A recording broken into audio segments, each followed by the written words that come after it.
We're going to go pretty slowly. We know that we have some new people in the room. We know that it takes us sometimes hours of talking about things to understand it ourselves. And so we don't by any means expect that maybe anyone, including us, will understand every nuance of what we're about to say. But we want to go slowly. We're going to give you opportunities to take frequent breaks, just because I think that helps your brain stay getting up and moving around, helps your brain stay fresh, especially after we induced you with sugar. And so, and don't be afraid to ask questions. So there's a study, a famous study, not famous, I don't know. There's a study where there's two people put in a room and they're told that they're there to take a test for something or another. And they infuse smoke under the door. And no, I'm sorry, they put one person in the room and they infuse smoke under the door. And within a minute, the person gets up to go and find what's the source of this colored smoke. But when you put two people in the room, they will not get up. One will not get up. As a general rule, people will not get up to check. And they decide, well, maybe it's just when it's two. What if it's six? And when it's six, they won't either, because people don't want to look foolish by being the one who doesn't understand. So don't worry about being foolish, because this is a lot of information and complicated stuff. So if you need to get up and take a break when we're not taking a break, don't worry about that. And with that, oh, and then one other thing. So we're going to get to a slide very shortly in the slide deck, and Beata's first slide deck. It's going to talk about roles. And I just want to talk about that a minute, because this is sort of my, I guess, my plea to you to remember what people's roles are. So the department heads have a responsibility. We've hired them to run their departments effectively and efficiently, and to ask for what they need in order to do their job. There isn't anyone else that's going to advocate for their departments or what they need or what they believe that they're serving, the community that they're serving needs. So for instance, I'm just going to right off the bat use Dustin as an example, only because I was thinking about it on the way to work this morning. Dustin's job is to advocate for fixing and maintaining the roads in Dunn County. Now, the next role is for Beata and I to translate that ask into something that's consumable by you as the board. And then your job is to decide what we fund and how. So it's kind of a bit of don't shoot the messenger. The department's responsibility, department head's responsibility is to ask. They're to look down the road, especially with regard to capital improvements, look down the road and say, these are the things that we need to do and to continue to operate efficiently, effectively, and as inexpensively as possible. Now, usually we can't do everything all of the time for everyone. Well, we can't ever do anything all the time for everyone. But it's just a bit of a, I think sometimes it's like, well, why are they asking for that? Well, because we told them to. We told them to advocate for what they believed they needed, and then what they believed that the population of people that they served needed. So with that, I'm going to turn it over to Beata, who's going to walk you through the first part.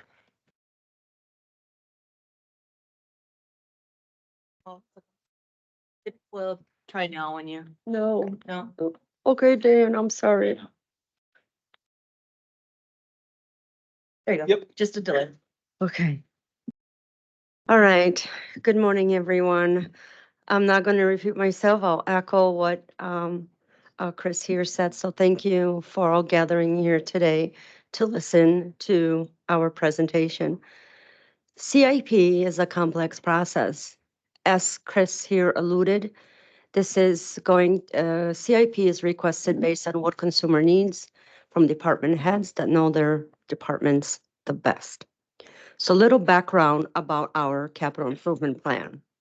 So each year, the county board adapts an updated 5-year capital improvement plan. So, and this is really our annual process. So this gives them or us here the opportunity to view what are they asking, for example, for this CIP presentation for 2025, but also looking forward in the upcoming years so that you can plan accordingly. So there's no surprises next year to say, well, we didn't know that was coming. Now, in February of 2024, this is where department heads analyze their needs, including looking in the best interest of the consumers that we serve, to then submit their capital improvement plans. But those are equipment needs that are $10,000 or more. So then we have a county-wide, those CIP requests. It's important to note that they do not include highway construction projects. So that will be part of the operating budget that's coming here in a couple months that we're going to do for 2025. So this is just an example, and it's not an inclusive list. But what is a capital project expense? So those are typically going to be building or remodeling projects, repairing projects, vehicles, and those that are really non-reoccurring type of a costs. And that could be a non-reoccurring high cost. That might not necessarily be a building or remodeling or repairing or purchase of a vehicle. Okay, for example, could be a system or infrastructure upgrades and stuff like that. Now, the next slide, this is what Chris Corpolo went through. So we'll skip that slide. Okay. Also, I want this board to kind of get a sense of what is our current debt. So here I've highlighted that as of 2023, we have $28 million, 165,000 of outstanding debt. So also one item is worth bragging about is that we are AA, been rated as AA through Standard & Poor's, which is a global rating agency. So this rating gives us an advantage of rates when it comes down to issuing bonds. Now here I also provided you a list of our history.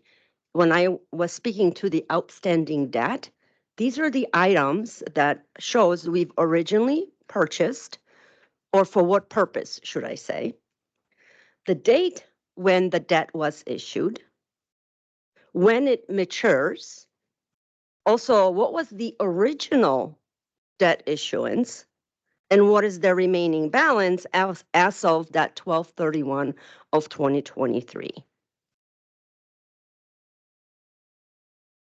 And I also provided you a little bit of the descriptors.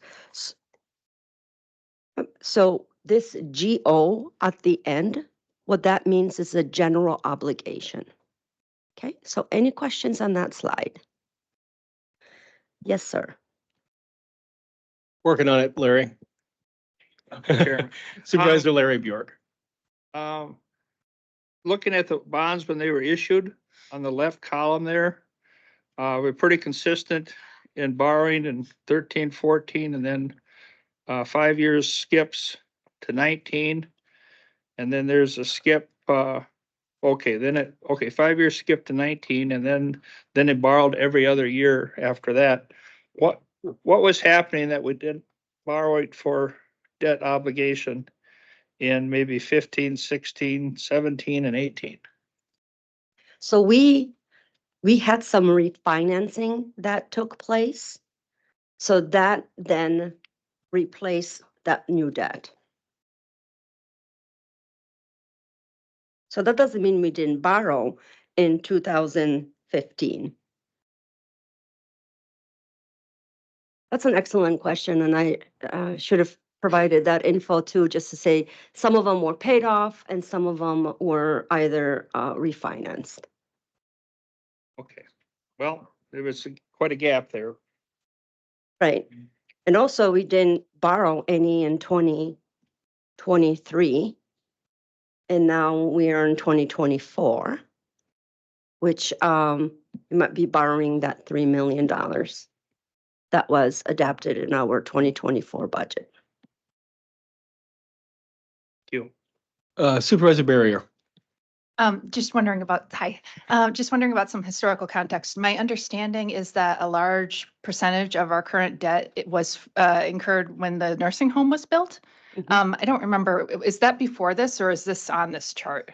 That's on this chart. Where, So we have 2020 goal, we issued a health center care refunding bond of 13 million because the debt that was taken from nursing home, I believe took place in 2000. 2011 or 2012. Right. So this is where the refinancing took place. And then that was the remaining balance of 13.9 million. okay, thank you. Mhm. You're welcome. Excellent question. Supervisor Headland. I, excuse me, I believe the original debt was right around 24 million. Yep. I'm not sure. I believe so.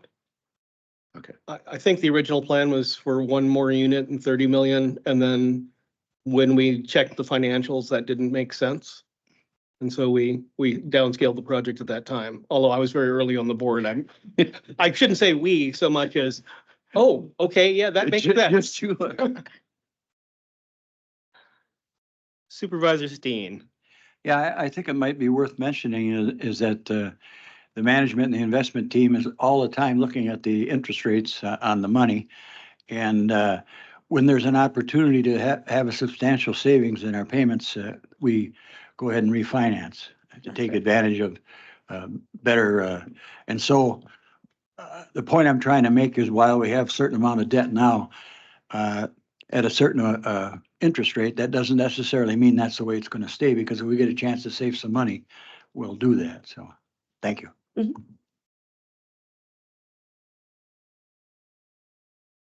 Okay, that looks like it for the moment. Here, this is another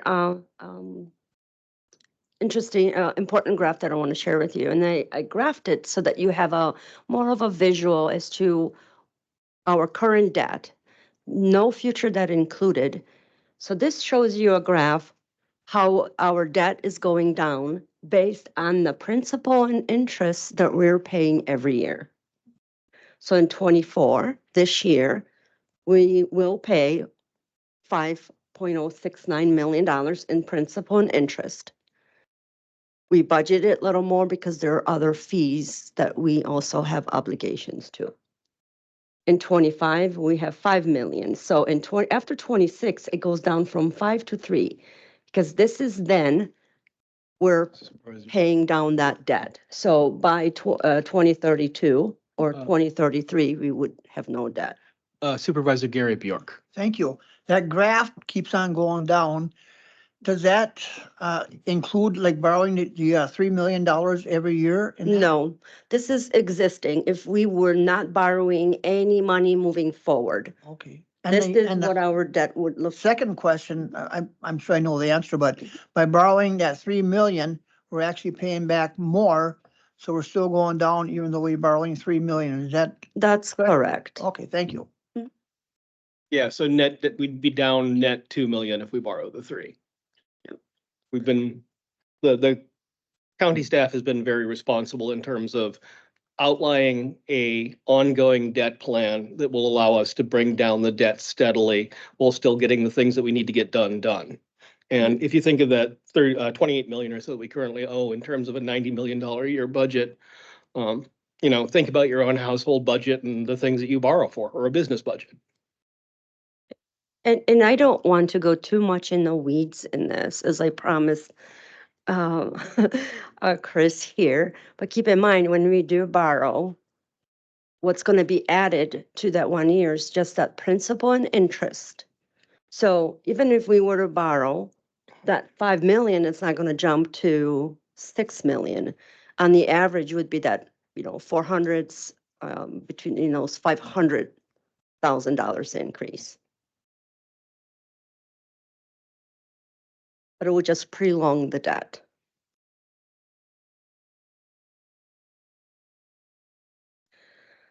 So as we go into the budget for 2025, I want to highlight some considerations. Is typically for salaries and fringes, in the past, we average about that 4% increase in our 2025 budget that for the consideration. So this is outside the CIP. So as you're looking at a CIP, those are the things we want you to consider as well. So we have some merit increases. There will, be proposed possibly benefits changes. There's cost of living increases. And those estimate about $600,000. And then we have the highway department. So this is Dustin's really preliminary estimates. It's estimating between that it could be as $7 million in county road construction that is outside this capital improvement. And then there was always minimal increase in the operating budget. That's like outside the wages. This would be the office operations type of items. Ooh. So also want to highlight, what is our fund balance looking like? So our current. Beata, just for a second, Supervisor Calabrese. Thank you, Mr. Chairman. Could you explain what a merit increase is? So merit increase would Please. be our, we have a grid with the step increases, and we have the mid-grid. So merit increases will be based on that adopted schedule. And also movement of steps. I believe we have 11 steps.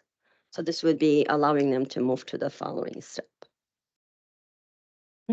You're welcome. Yeah, so our salary and fringe numbers will, when we get to that point in the budget in the fall, our salary and fringe budgets, but our staff are on, as Beata indicated, a grid that has all of the job. You'll use, that you regularly sort of change titles and things that are on that grid according to what the needs are. But all of those positions follow a track where there's a starting wage and an increase of 2.75% scheduled to be annual. If we have funds to do that, annual increase of 2.75% until step 11, and then that's as high as it goes. And then typically in a year, if it's affordable, we'll also do a cost of living increase to adjust the entire grid, because if you just do the step increases, you're continually falling behind the market in the cost of living side. So, and then that 4%, which costs, that's about a 4% average, because some people are at the top of the grid and don't get anything except a cost of living increase. That 4% plus, and assuming that will cover any benefit change costs that we have had very good success with some cost savings we've had in our health insurance. So we don't anticipate any significant increase in our health insurance costs. That 4% average increase results in a spend of about $600,000. So the point of this slide is to say, we're going to talk about capital improvements today, but you need to hold space for when we get to the fall to know that we have other costs that are going to come into consideration. Our general operating costs stay very, very minimal. I think last year our increase was 180,000, less than 200,000, I want to say, in terms of the cost to continue to do business, more gas, more cost of placements, more cost for your pens and pencils and paper and ink and whatever. Those are nominal increases. Our primary increases each year that we have to take consideration of are salary and fringe increases, highway construction projects, and capital improvements. And so today you're going to look at capital improvements, but we want you to know that you need to sort of keep in mind that this isn't the end of the story, which is just too early in the year to do it all. Supervisor Thomas. Thank you, Mr. Chair. Chris just answered my question, but I guess one part of it. So in the merit increase, years of service, is that part of the formula, obviously? Yes, so you Okay. start, essentially you start at Yeah, typically step one, Yeah, hiring wage. Every goes up 2.75 each year Yeah. through to step 11. thank you. Supervisor Larry Bjork. Thank you, Mr. Chairman.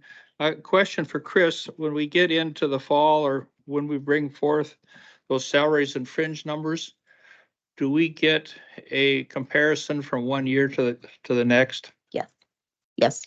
Okay, Yes. thank you. And last year, Supervisor Kinnear asked for a historic look back as well, of where were we 10 years ago in terms of the number of staff and positions, and then where were we last year? And we're going to update that for you this year as well. Supervisor Larry Bjork. Chris, my question though had to do with the dollar value. Yes, no, Okay. yeah. It was in addition to that. Yeah, You'll I also remember see the that. number of people. That look, I mean, some departments stayed the same. And way to go, you guys, because people cost money.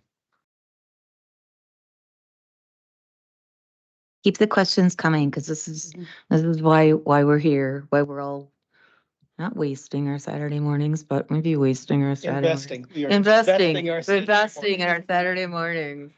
You know, I realize that this is a focus on CIP. We wanted to bring some items forward for you to consider down the road when we get down to the budget. Last year, we welcomed the supervisors to meet with us if they had follow-up questions or if they wanted additional items that wanted to see numbers, units, FTEs, wherever that might be. So, and we'll probably continue that into this budget cycle. So that gives you some time to think about doing the workshops and the meetings and then meet with us for the follow-up. Okay.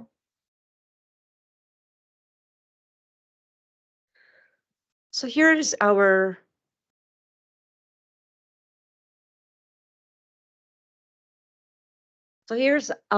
current unassigned general fund balance. So unassigned means by definition that it can be used to apply for could be CIP, or it could be the operating budget that will come through in a couple months. So it has no assigned rules by either statutes or ordinances or resolutions. You could do a $6 million increase for the CFO and the county manager with this money if you wanted to, just saying. So it has no restrictions. So in 2023, Dunn County passed an ordinance 42. And this is where the fund balance, it states that shall not be less than 35% and no greater than 50 of the general fund operating expenses. So any questions on that slide? Why don't you contextualize that a little bit with recommended best practices for how much money we should have on hand? So the best practice is that we should be at that 35%. So this is a recommendation through the GFOA, which is the Government Financial Officers Association. So there are national, including Canada.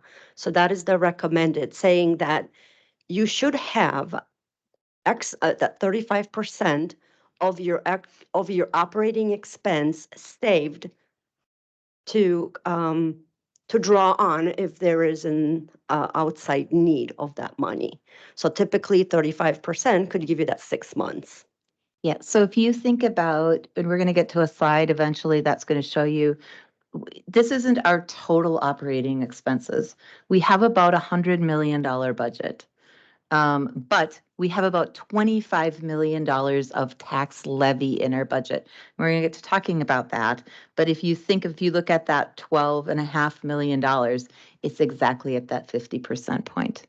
Meaning we have enough money if we didn't take in $1 worth of taxes, all of the next year, we would have enough money to operate with our reserve for 6 months. And that's that 50%. And the GFOA recommends, I actually believe it's 25 to 35 percent, but we, Yep. our fund balance policy that was adopted last year says the bottom that we, the lowest we would go would be 35%. Thank you for making that correction. Any questions? I'm not seeing any.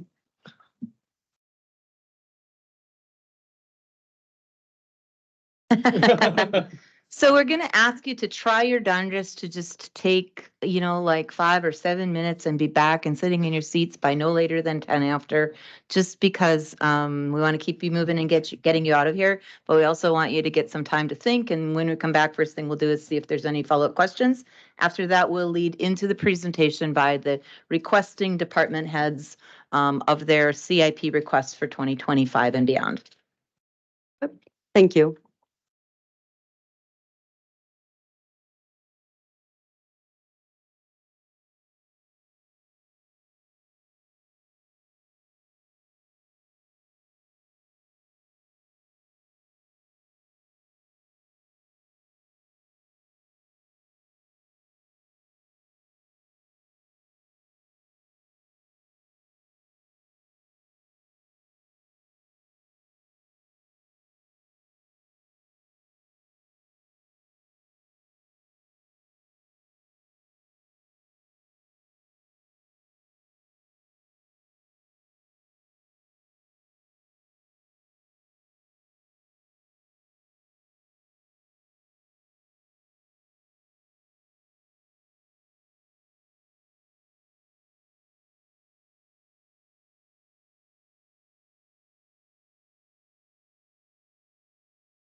Okay, folks, if we can all drift back to our seats and buckle up and start paying absolute attention again.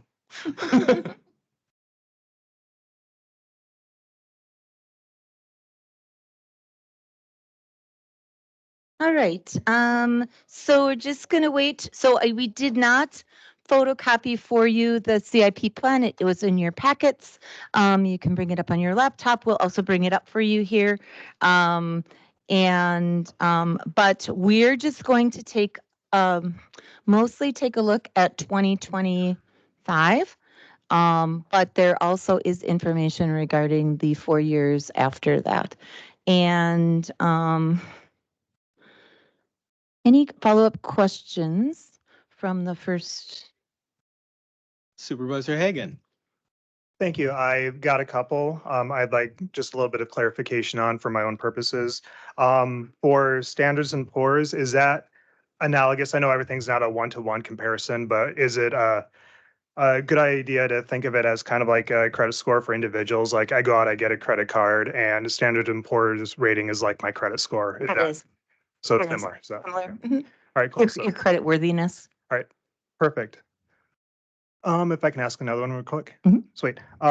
So for debt in general, is that a way of thinking of it as like, I'm gonna go out and start a new business, but I don't have the capital to start it up. I go to the bank to get a loan for that money. Would the debt that we have be similar to going and getting a loan from a bank to get those startup costs? I think it would be more, a small part of it might be that, but it's really more of you're going to start a business and you need a building to put it in, Sure. and you're going to purchase or do long-term lease or whatever on a building, or you need a building and you need to renovate that building in order to do your business. It's really the bricks and mortar kind of costs. All right, Yeah. great. Another example would be if you're expanding and you need more equipment. That's a pretty good analogy for some of the stuff. For example, Dustin needs to make sure that the roads continue to be clear. All right, so I'm going to start at the very beginning. Oh, sorry, any other additional questions? Do we have anybody else? Nope, we're good. I'm not trying to rush you along. All right, so we're going to start at the top with land conservation. And so I have told the department heads, we'd put them in now. When they're done, they're free to leave. And so if you have questions for them, I mean, when we get to the end of this, they're free to leave when we get to the end of this segment. So if you have questions that you want to ask while they're up here or at the end after that, you might not have access to them because they're going to let them go. And I'm just going to call her out because she's such an amazing, dedicated public service. But Melissa has to go to work to answer 911 at 11 o'clock.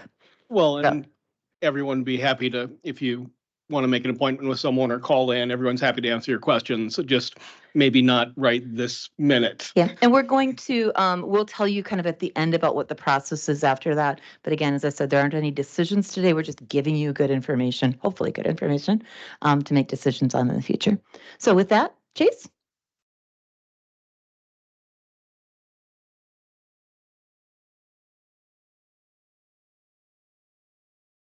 Morning, everyone. My name is Chase Cummings. I'm with the Dunn County Land and Water Conservation Division. It's a division of the Environmental Services Department. There's two other divisions within our department, survey and then planning and zoning. I'm here representing the entire department today for this CIP request. It's for $25,000. It was originally requested to buy out some of our fleet vehicles. So back in 2022 and 2023 CIP years, we put a request in to purchase and replace some existing long overdue fleet vehicles. At that time, the funds that we requested was not enough, given the situation with vehicle availability, cost. So we ended up leasing those vehicles through Enterprise, a program that we utilize in some of our departments here within the county. At the time of putting this particular request together, it was our intention all along to buy those vehicles out off the Enterprise program and then just own them. Since this request was submitted, we've gone through more consideration and looking at the financial stability of it and our long-term plans. And at this point in time, this request still stands, but we're looking to change this and actually stick with the enterprise program and look at maybe more of our budgeting through 2025, 2026 and operating budget to pay for this. But for now, this was the request to buy those out. But after further consideration, we may consider this differently. So just wanted to be here today to explain where we're at, given the timing of how all of this happens and as we learn more going forward. So be happy to answer any questions you have on that.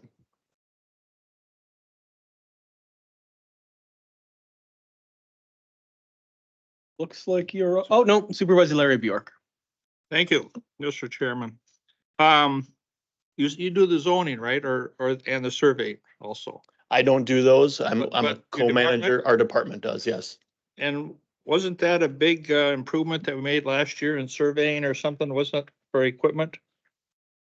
So in our 2020, current 2024 budget, that was part of that CIP last year, we did have a survey grade GPS, and that was specifically for my division.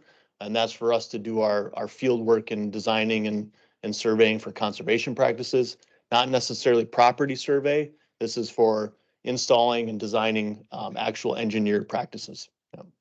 Well, don't know if it was your folks or not, but my son Lewis was doing a septic system somewhere in the county. And there was two young women from Dunn County that were there and gave them, the homeowner and the plumber, great advice on where driveways should go and things like that. Yeah, that would be our planning and zoning Wow, division. Good Yep. job. Thank you. I'll pass it Thank you, along. Supervisor Bjork. Thank you. Next, we're going to have Dan Dunbar, our CIO, come up and speak to a request for the courts.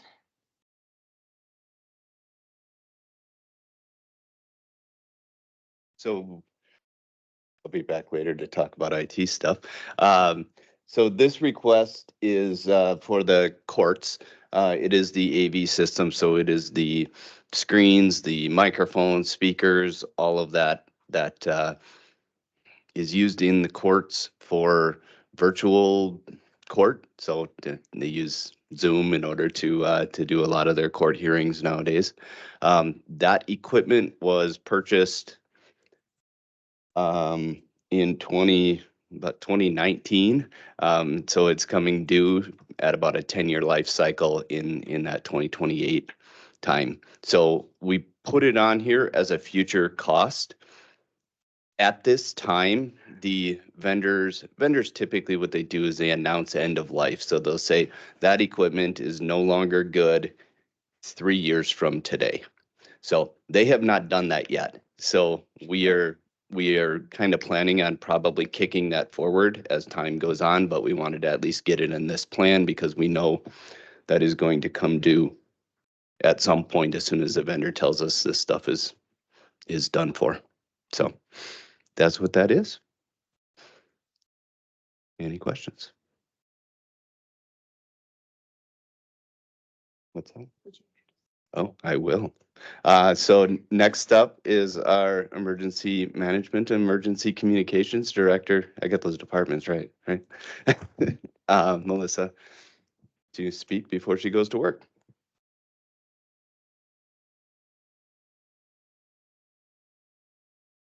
Good morning, everyone. Thank you so much. I'm kind of in the same situation as Chase. I took a look at the information that I submitted for 2025, and there were two requests. The first one was for an upgrade to our phone system in the 911 center, and the second one was our mobile command unit to replace that.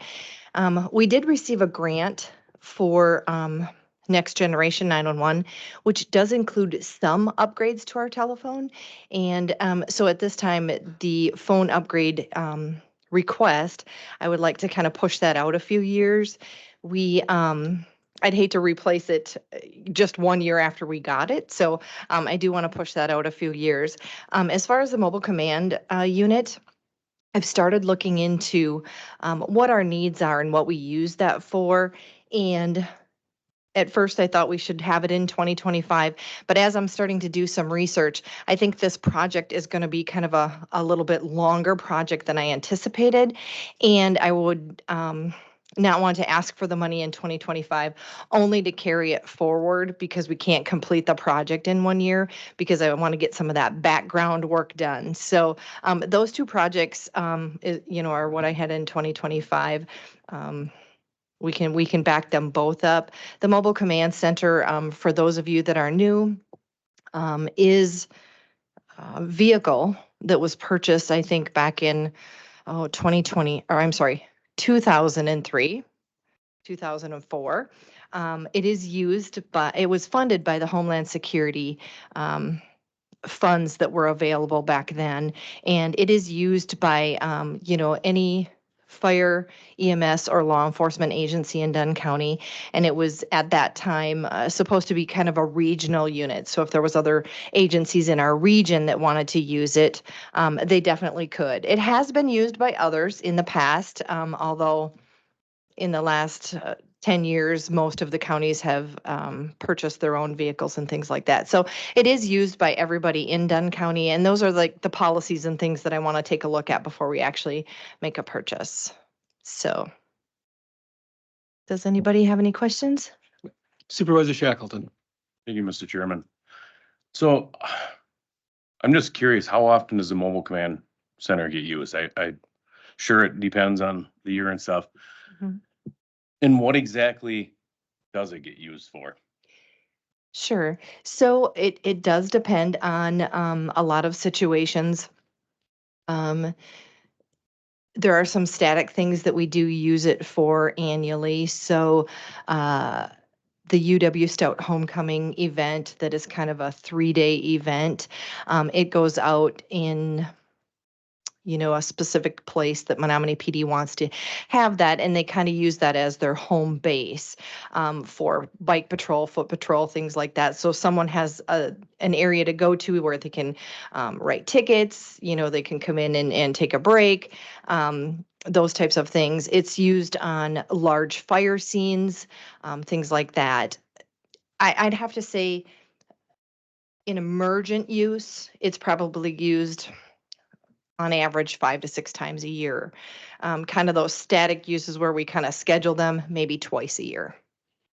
So what we use it for is kind of a multitude of things in emergency situations, like the one that we used it for that I was involved in recently was a missing teenager. She had been missing for a few hours. We took the mobile command up to near the location where she was missing from. Officers come in, they set up their computers. It's kind of home base for the searching, all the units that are out searching, the canine units, the drone unit that's out, things like that. We do have communications equipment in it, so it definitely can be part of the communications. It's just kind of basically the communication center and the sheriff's department on wheels. Okay, yep. Mhm. So It's one of those pieces of equipment that you want to use. Life is better if you're not using it because you don't need it, but if you Right. need it, you really do need to have it. Yeah.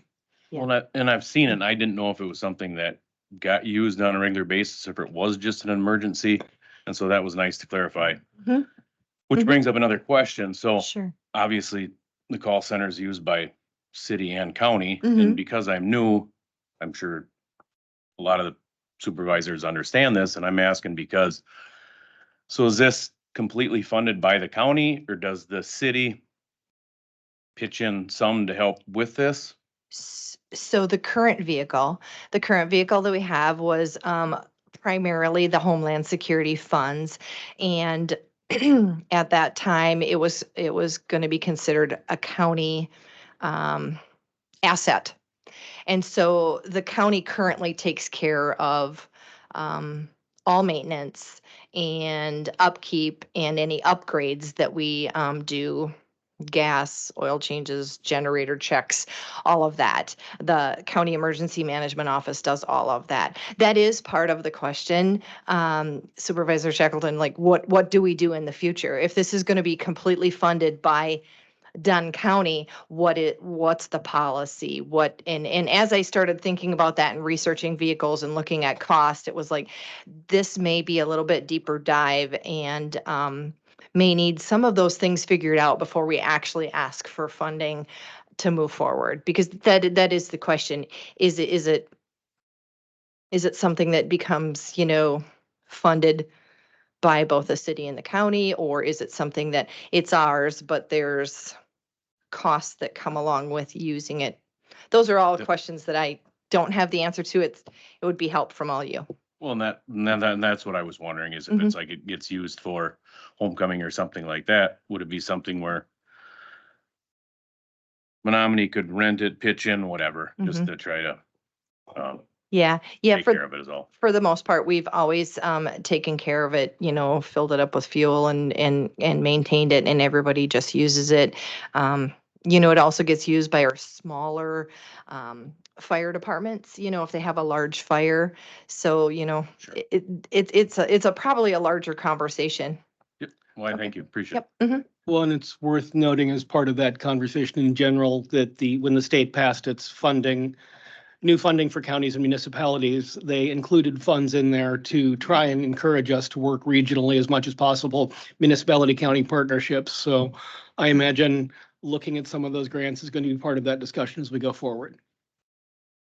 Supervisor Steen and then Supervisor Larry Bjork. Yes, Melissa, my question is, do you have a vehicle replacement schedule that you follow? Not really. Okay. Yep, not really. Do you think you should? I guess that's up to you if we replace it. I mean, I guess it would be easier in life if I did. But is this a piece of equipment that, that Dunn County wants to have and maintain? Supervisor Larry Bjork. Thank you, Mr. Chairman. Melissa, my question came up with Dan I was thinking through his presentation, now with yours. I can see in a lot of areas in the county where there would be competition from vendors for placing equipment for Dunn County. Is there number of vendors, or in the IT phone business and visual stuff, is it pretty much you got to go to who offers it, or is there competitive bidding? For the 911 phone system, there definitely could be competitive bidding for that. However, nothing really would be local that would offer 911 phone service. There are a handful of vendors throughout the country that offer it. So there really wouldn't be anything local that would be able to fulfill our needs for a 911 phone system. One follow-up, Mhm.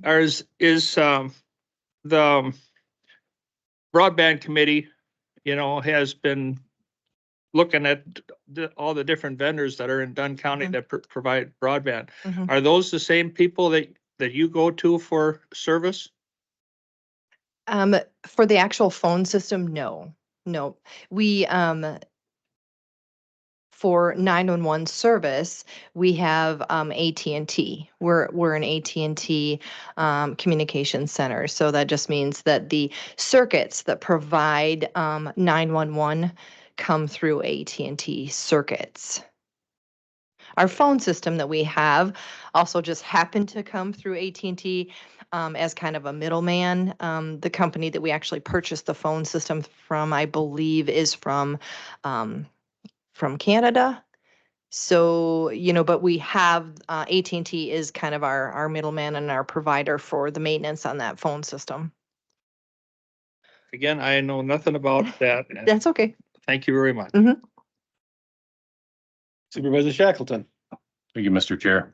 So one other question. Mhm. So the phone system, is that what you're talking about? Does that also include like radios and stuff like that for dispatch, or Nope. is that just for the phones? Okay. That is just for the phone. That is a standalone phone system that basically is just for the 911 center. It's not for the entire county. It's just, hooks into our 911 circuits and just is used by the communication center. So are the radios and stuff like that and everything working fine? Oh, no. That's probably a whole nother conversation. We're actually in the process. It's a great question. Thank you for asking it. We late last summer, we hired a consultant to do a radio study to help improve our radio communications. So that includes, currently we're on what we call a system called WISCOM, which is supposed to be a statewide system. However, it ended up to be a handful of local county agencies that kind of went on that system. And then it also is used by Wisconsin State Patrol, the DNR state entities. It is less than stellar, and we've been trying to work on replacing that. We've done Band-Aid fixes, improved it here, improved it there. Like I said, last summer, the county, the county made a commitment to do a radio study to figure out what can we do to improve it. While we're doing that, the state is coming out with what we're calling WISCOM 2.0. So they're taking their system and they're going to improve it. And it appears that they have. But that will be a commitment that Dunn County will have to make. Which road do we want to go down? Do we want to go down the road of the consultant, what he has to offer, what he is suggesting, or do we go with the WISCOM 2.0, which is what the state has to offer? So they're two separate things, both used, by the communication center, but they are two separate things. Okay. The radio study has started to come back with some information just last week. We're hoping to have, the full report here in another week or so. And that'll give us some guidance as to, which way to go with the radio system. Well, I'm glad to hear that because it obviously is very important that people can reach you and Mhm. also that our deputies are able to contact you and Mhm. be able to stay safe out there as well. So Yeah. I'm glad that's getting addressed and I'm interested to hear what you do find out on the radio system. So Yeah. thank you. Yep. Appreciate it. Mhm. Any other questions? Supervisor Jetson. Line for all law enforcement, EMS and, everybody, all first responders and stuff Sure. like that. And looking at the mobile command center, are you Mhm. looking at retrofitting this one or are you looking at a total new? I think we'd be looking at a total new. Total new. Yeah. Due to the fact that it's 20+ years old. Right. with that. Yeah. I mean, it's holding up well. For those of you that are new and maybe some of the people that have been on the board a while, in the last probably at least 10 years, maybe closer to 15, it has been housed at the North Menominee Fire Station. So at least it's been indoors. But the first few years that we did have it outside.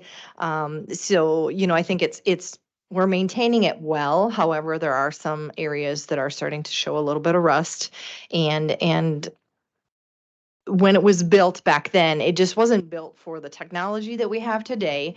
And it's maybe not laid out the best for how we operate today. It was kind of laid out for, how we were operating 20 some years ago. So we would look at a whole new replacement of the vehicle. And looking at the numbers that you have, forward on Mhm. the board here.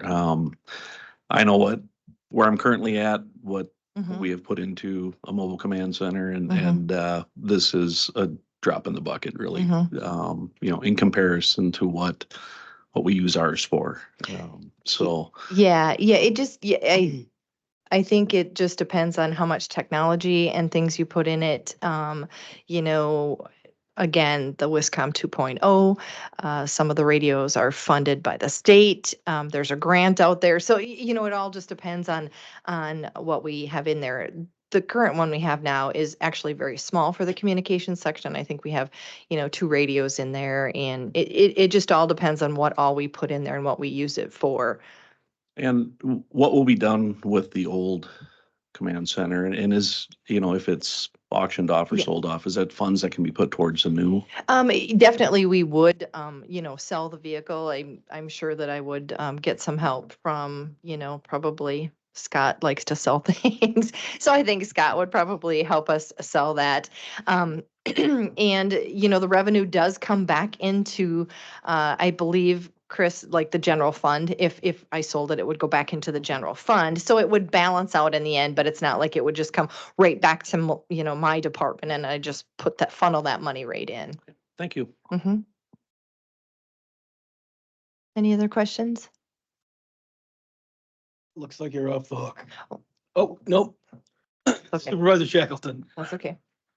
So would that kind of depend on the radio system?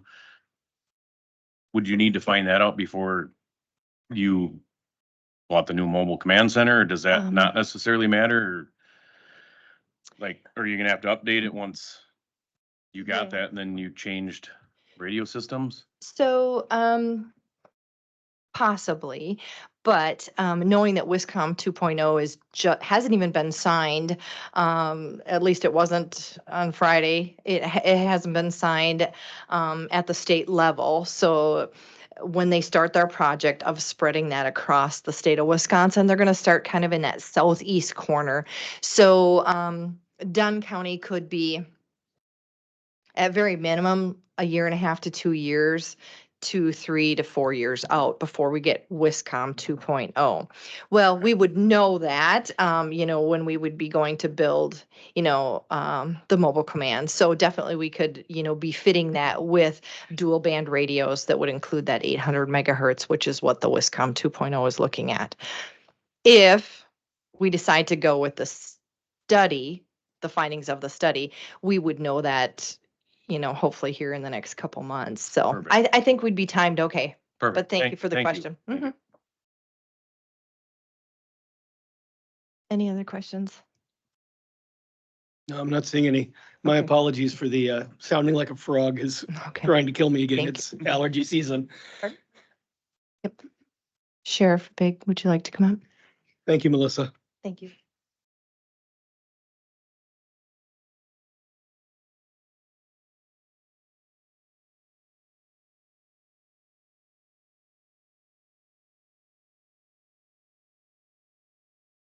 First of all, let me say, it's kind of fun to actually see somebody else get grilled with a bunch of questions, because that's usually me, so. All right, talk about some of the things that have been submitted from my agency.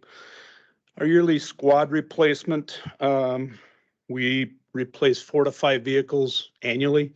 We have a fleet of about 33, 34 vehicles with transport vans to transport prisoners. So we try and turn those around on average about every 4 years.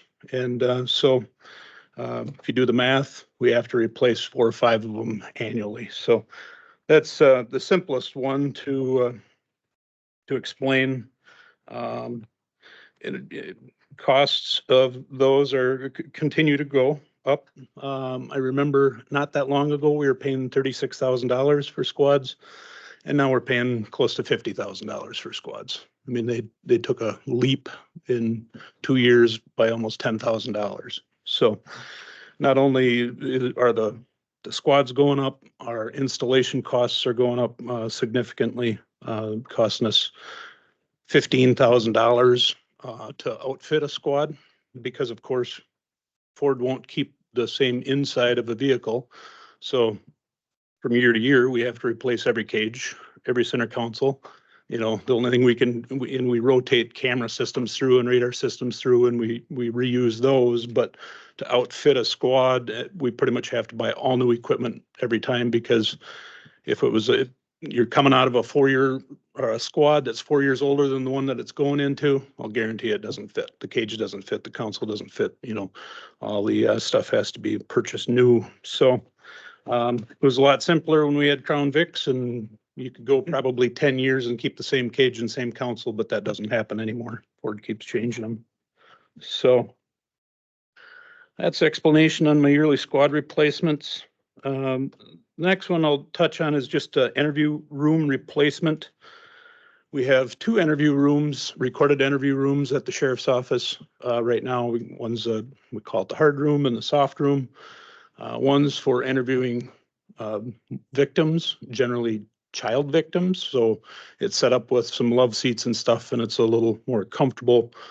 And the other one's just, a table and chairs, which is recorded to a standalone system across the hall where, a deputy can sit and monitor that interview. And then, text questions that, somebody doing the interviews could do. We're looking at replacing that. We're probably going to have to replace it sooner or later. We kind of keep band-aiding it right now, but I think the estimate on that is a little higher than what it in reality is going to cost. I think there's some better alternatives out there right now that we can probably do a pretty good system for probably half of $40,000. I would think we'd be able to do that for about $20,000. So we kind of keep kicking that down the road. Replace camera heads, replace microphones. The DA pointed out recently that, she struggles to hear what's being said in those interview rooms because our microphones are, even though they were replaced 4 or 5 years ago, they're not picking up the audio like they should. So we're going to have to look at replacing that eventually here. So she's actually asking us to use our body cameras while we're doing interviews because you can actually pick up the audio from that better than you can while in the interview room. So the last one I'll touch on is a request for a larger storage facility for our equipment. Right now we have an MRAP, an enclosed evidence trailer, 2 steel utility trailers, 2 boats, 3 spare squads. So when we hit deer and things like that, we have another squad to put a deputy in. Snowmobiles, UTV, all that equipment right now is kind of depends on the season. We've got some of it in the old highway shop buildings by the fairgrounds that we store. In the summer, we store the snowmobiles down there, things like that. But we currently have a space, I think is 50 by 80, and about a quarter of that is taken up by large evidence items that we have gated off in the back of that building. So it sounds like it's fairly large, but it's one door, I think a 12 by 14 door going in. So a lot of you are farmers, if you understand trying to get equipment in and out of one door and how you have to navigate around things. It's kind of a challenge, especially when you have an MRAP. Those of you not familiar with the MRAP, it's a military armor vehicle that we received for free. Basically, we had to pay for the shipping for it to come up here from Texas, but it's a protective piece of equipment that we can deploy, drive up to somebody's house and take rifle rounds into that vehicle and protect the people in it. So, but it's a large piece of equipment. And right now, well, not only is it a large piece of equipment, it's got windows in the windshield about this big and windows about this big on each side. So it's kind of a nightmare to drive. You're constantly doing this, trying to see out the mirrors. So backing that into one door and around boats and ATVs and UTVs is kind of a challenge. If any of you have spent any time around a boat landing on opening fishing weekend and you get the comedy out of watching people try and back their boats into the water like I do, we're hiring those people now. So, we kind of know who we can have hook onto the boat and back it into the storage facility through the one door around our MRAP and not trash it. So that's the backstory behind why I would like another facility, doors on each end so people can drive straight through.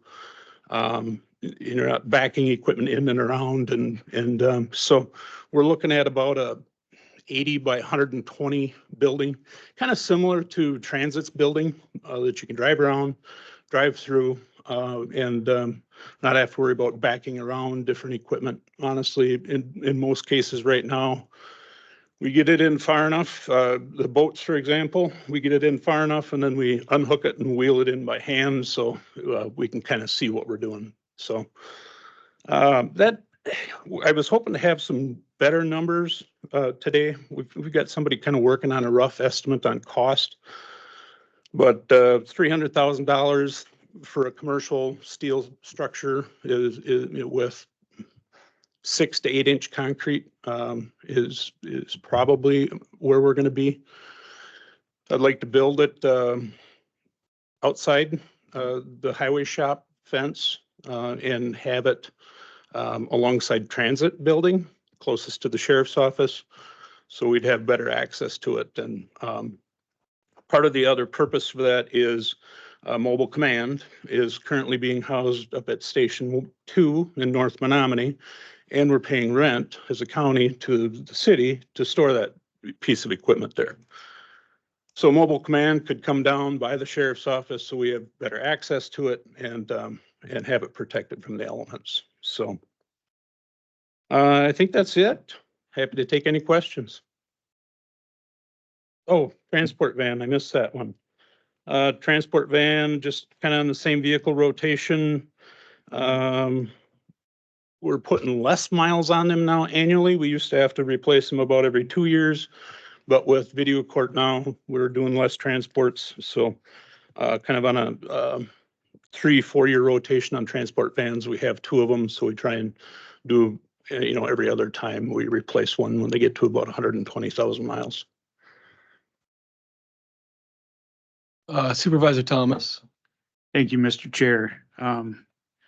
Just one really quick question. With your current building situation, are the squads stored in there as well? No, good question. There isn't room to store our spare squads in there right now. They have to sit outside in the elements. So if somebody in the middle of the winter crashes their squad, hits a deer, has to go get a spare squad, they've got to clean that vehicle off and get it ready. So extended downtime and it's hard on them. The squads we roll into our reserve fleet generally have about 100,000 miles on them already. And as most of you know, a lot of vehicles sit around in the elements. Your brakes go to heck. Everything just speeds up the deterioration of that vehicle. So right now they have to sit outside. Follow-up question. Would the new facility, potential new facility, proposed new facility, would that afford the opportunity to get more vehicle? So the current facility, would that be usable for some current vehicles like you just spoke of to try to deter the lot rot, basically? Yeah. Kind of thing. Yeah, we'd plan to continue. Right now, our existing building's connected to one of Dustin's buildings out at the highway shop. It's kind of tied into that building. We don't have access between the two, but it's kind of a teed into that building. We'd want to continue that space. We could expand our evidence storage area and then continue to use it for, spare squads if we had needed to, and things like that. But we'd continue to use that. Supervisor Shackleton. Mr. Chairman. So the building that you're currently using now, is that heated or It's not. cold? Okay. Well, a torpedo heater when we need to do something out there in the winter, that's how we heat it. Okay, and that's what I was assuming. And so I'm assuming that this new building would be heated or it would not be? That would be my preference, yes. Okay. In fact, I just took a tour of the transit building and got some good ideas there. If I put it next to transit, power's right there, water's right there. We could have water and power, which made me think of something else. Our existing building, when that was built, for some reason, there was 4 receptacles put in the whole place.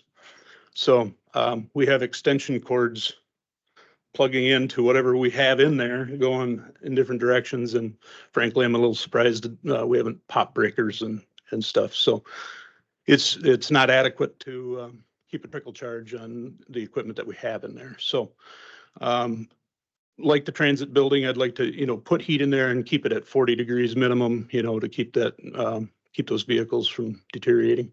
So that being said, another question.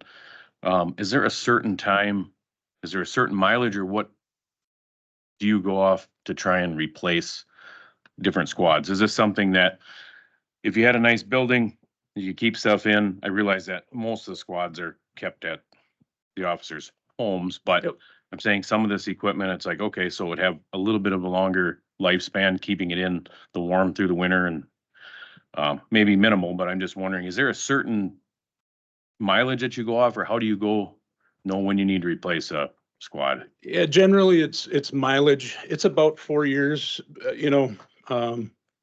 if it's a patrol squad, they generally put on 35,000 miles a year.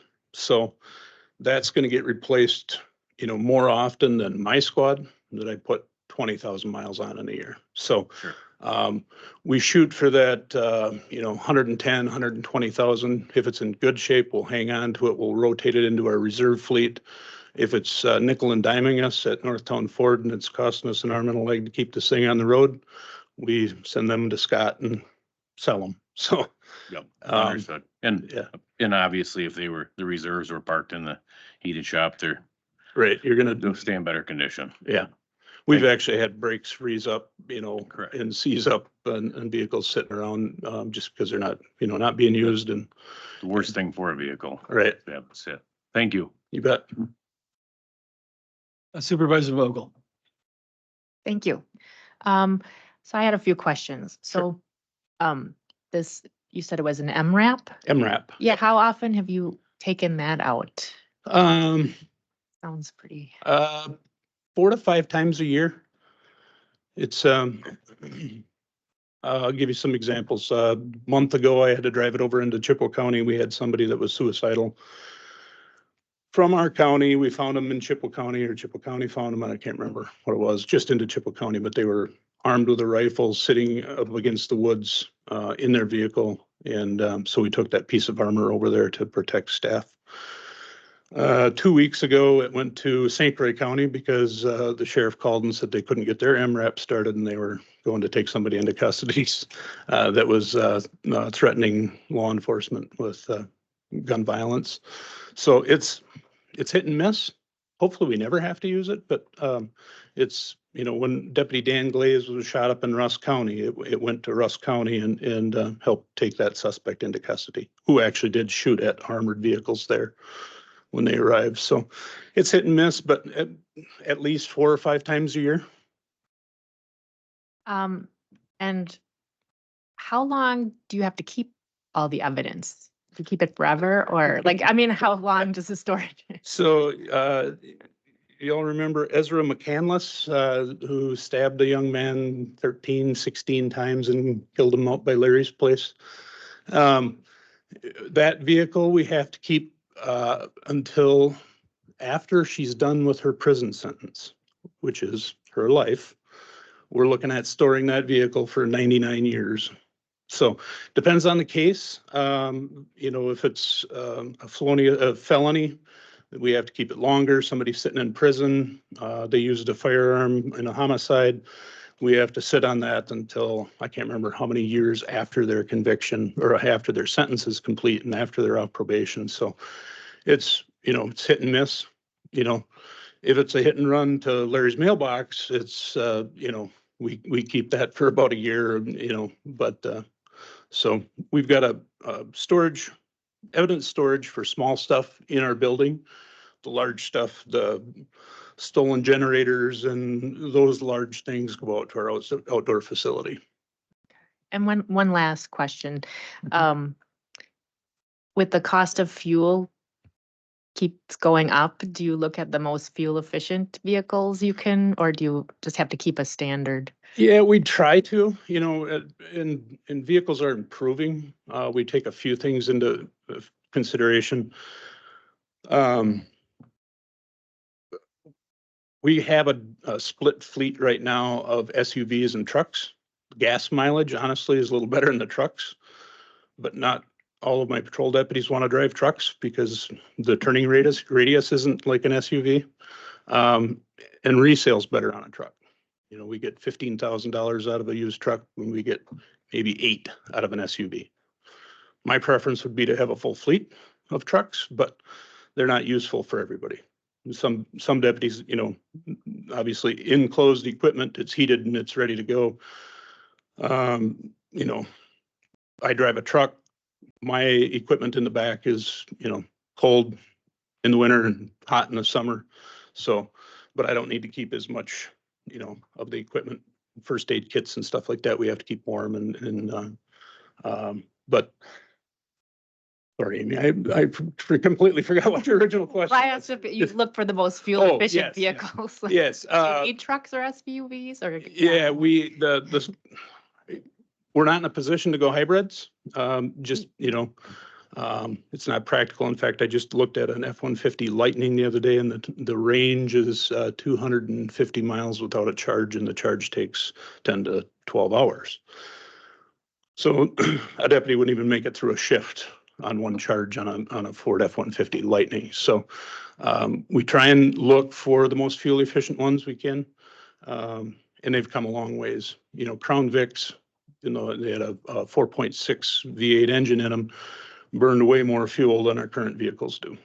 Our trucks are honestly averaging about 20 miles to the gallon. So Thanks. you bet. Supervisor Burnt. Thank you, Chair. So kind of, you sort of mentioned it with the going hybrid, but with the phasing out of internal combustion engines, do you know within like Ford or whoever that are vendors starting to develop a solid looking like hybrid or electric option for police vehicles? Potentially a hybrid, but we have to weigh the additional cost, $5,000 to $8,000 more for a vehicle. Are we going to be able to save that in fuel to make it worthwhile? That additional cost. Electric vehicles, like I said, that I just looked at the Ford F-150 Lightning the other day, and a deputy couldn't even make it through their shift without having to stop and charge it for 10 to 12 hours. If you got a range of 250 miles on a full charge, say we can't make it through a shift like that. Something coming in the future. I guess I don't study, electric or hybrid vehicles all that much. Hopefully they'll be able to come up with something that's cost effective and we could go that route. We keep in mind, we also have, cameras, radars, docking stations for laptops, 2 radios, light and siren controls that also draw power. So now hopefully they're going to be able to come up with a hybrid that can support all that extra electricity that vehicle's going to draw. I've been keeping a little bit of an eye on that, and they're at least 3 or 4 years out for the kind of technology you would need at a minimum, probably more like 6. Needless to say, I might be retired by the time we go to hybrids. Then another question was, with the new building, I don't know, I guess where you guys usually go to do your service, but would there be plans to put in some sort of infrastructure in the building to be able to service vehicles and? Yeah, I'd like to have a mechanical bay to do some of the stuff that we can do. Like the MRAP, for example, we installed all our own lights and did that stuff. But unfortunately, we're cops and not mechanics. But, and so we aren't going to get into doing our own oil changes. Northtown Ford can do it a lot cheaper than even the highway shop, really. By the time we take it out there, they bill us for an oil change. It's simpler. We get a discount at the local shops to get our oil changes done and things. So we're not going to get into that. Not going to get into doing our own brake jobs, but we do some maintenance on installation on vehicles and things like that. So I would like to have kind of a maintenance bay there as well. Thank you. Right. Supervisor Shackleton. Thank you, Mr. Chairman. And I'm assuming one thing that most people would agree with is cops do their jobs, mechanics do their jobs, and there's some liability. So if you're putting in your own brakes and stuff like that, right, it comes back on the county, where if you take it to Ford has their, I mean, it comes back on them, whether it's oil changes or whatnot. If one of our county deputies are, you know, under there changing oil and for some reason forget to put the drain plug back in or whatever, and now we're paying for a motor, well, if Ford does it, they're paying for it, and they do it every day. And the last thing we need is not the right brakes going in a squad car. Another thing is most of your vehicles, I assume, are all-wheel drive now. Yep. Which, or four-wheel drive. sure. Yep. Which, you know, back in the day, like hybrid and stuff like that, that throws a little bit of wrench in the program because, you know, obviously we're in Wisconsin, we're in the winter. We need, somebody calls, you need to be able to get there, whether there's a foot of snow on the road or not. So, I mean, that enters into it. As far as in electrical vehicles, those are, you say, let's say there's a 250-mile range. That's peak in the summer, no extra draw. So you run all this equipment off there. Now you're running in the winter, you're going to be lucky to get 150. Right. And I don't know of anybody that wants to have an electric vehicle on their way to respond to an emergency, and they have to pull off to the side of the road and call another one and try and get this towed back so we can charge it up. Right. So I think there's a little bit more that goes into it than just trying to be fuel efficient. It's like, if you want somebody to respond, we need vehicles that will be there when you call them. Right. We have explored, and some agencies have explored propane operated vehicles. I've kind of costed that out. You know, if you're running a fleet of 34 vehicles to run a propane driven vehicle, it really doesn't pay for the upfitting of the propane, and now you're running around with a giant propane tank in your vehicle and you're getting hit on the interstate, and you know, it's just risk and reward just not there for us right now. So anything else? Supervisor Score. My question is when I'm working on the fair, there's a cop car sitting in the old highway shop. Mhm. What are you gonna do with that? Is it that Corvette sitting down there that's got Yeah, graphics? that's that Corvette. Yeah, that was one that was seized by somebody that tried to sell it with odometer turned back on it, and it's not really worth much. It's a very old Corvette that has got 120, 150,000 miles on it. So we put graphics on it to just kind of be a show car. I'm not climbing in and out of that thing to drive it in parades. But so I'm going to assign my chief deputy, because that was his idea to do that. And I'm going to make him go drive it in parades. But it's really just we seized it because it was used in the commission of a felony technically. And so we seized it and decided to hang on to it for a while. Yeah, it's it's technically county property now. So Thank you. you bet.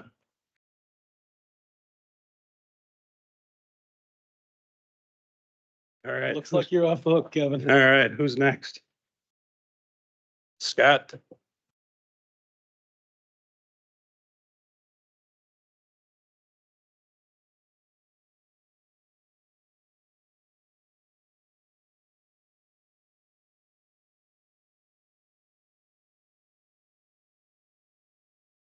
Good morning, everyone. I'm Scott Nobbyfeld, the Facilities and Parks Director. It's what we have on our capital improvements request. From past years, the demolition of the old boiler room, the past county board has decided to put 25,000 per year toward that. So that's where you see the 25,000 on there. Then Caddy Woodlawn, the house at Caddy Woodlawn is in need of a roof replacement. It's currently the wood shakes on there. I would like to replace that with a steel roof so that it lasts longer. And then what the talk is that we would take some of the original cedar shake shingles and make a display piece inside the house so that people visiting could see what the original house roof looked like. But this way with steel roof on there, it's gonna last a lot longer. We are changing out the roofs for the pavilions there to a steel roof, taking away the cedar shakes. We've already done, like, I think the log cabin there and the outhouse building, those are already in steel. So those will last a lot longer. Government center, the lower level back parking lot. If you guys come in the lower level of the meeting room entrance or public health entrance there, you can see that the back parking lot is deteriorating. I think that was last done when I worked here for Dunn County Healthcare Center, and that was prior to 2006. So that's in need of replacement. And our storm drain out there is in need of some repair. It's sinking down. Then we have for mowing your grounds, we have 3 of the 1575 John Deere mower tractors. We just got a new one last year. Traded the old one in. The old one was a 2016 model. We traded that one in for a new one, and we did get just under $30,000 difference with the trade. So it was right around that $30,000 mark. Going with 3 of them, I don't know if I can get a better deal on trade or not. The current ones are 2019s. So by next year, they're gonna have a lot more hours on them with 2 more seasons, because once we order them, they probably won't come in until the fall. So we have this year and next year what we'd go on those tractors with mowing all the grounds. Then let's see, we have Judicial Center is in need of some carpet replacement, flooring replacement. I looked back on past capital improvement projects for the Judicial Center. I was surprised there was a lot of money that was spent on carpet and flooring in that building already. That building is in 1998 is when it was built, and some of the stuff was replaced probably in 10 years. There were some invoices that were up over $100,000 for carpet to be replaced in there. One of the obstacles of that is obviously their office spaces that are occupied Monday through Friday, 8 to 4:30. So then you start getting into a time when a contractor could come in and do things after hours on a weekend or something like that. So you're running into more money for the replacement of that, moving all the desks, all the furniture that's there. And it just runs into a lot more cost. But we have to look at replacing some of that. Couple of items that I did put in for, but didn't make this list. One was at the rec park, some pavement replacing. We have in capital improvements for 2024 to replace pavement from the 17th Street entrance, just north of the cattle barn, going across there and going in front of the grandstand up to near the City of Menominee Pump House building. A lot of that broke up really bad. We've had to put crushed rock in there to fill potholes and smooth it out. That's slated for this year to be replaced. And then the other item that I wanted to put in for was for repairs on the horse barn at the rec park. That's in need of repair. The roof is a steel roof. I don't even know what year that horse barn was constructed, but the roof is, the fasteners are letting loose, and there's getting some rust on that roof. A few other items that would need to be replaced in there too. The horse clubs, for like 4-H and for a saddle club, they do fundraising and stuff, and they have put money back into the arena area with the fences and different things there. Done some painting on the horse barn, but I wanted to throw that in there to keep up on the building, keep it up and usable. So, any questions? Supervisor Thomas. Thank you, Mr. Chair. Just real quick, Scott, I assume with the mowers, or I shouldn't say I assume, question, are most or all the mowers cabbed for safety and from the elements and or debris flying around? Because I know your crew is at the mercy of what's laying out on the ground. It's not like our homes where we keep track of things where perhaps the grandchildren have left a toy or something. So is that part of the plan? Is that yeah. Yes, 2016, our first tractor that we got, a 1575, was fully enclosed cab with glass with air conditioning and heat. Prior to that, we had some other ones. We had a zero turn and we had a 1445 John Deere that only had heat. So you'd have to take the doors off in the summertime when you're out there. 2016, we went to the 1575 with heat air. 2019, we bought 3 more that are heated and air conditioned. Just makes more sense. Your staff are out there, not fighting the elements, the dust, the debris, all that stuff. So yes.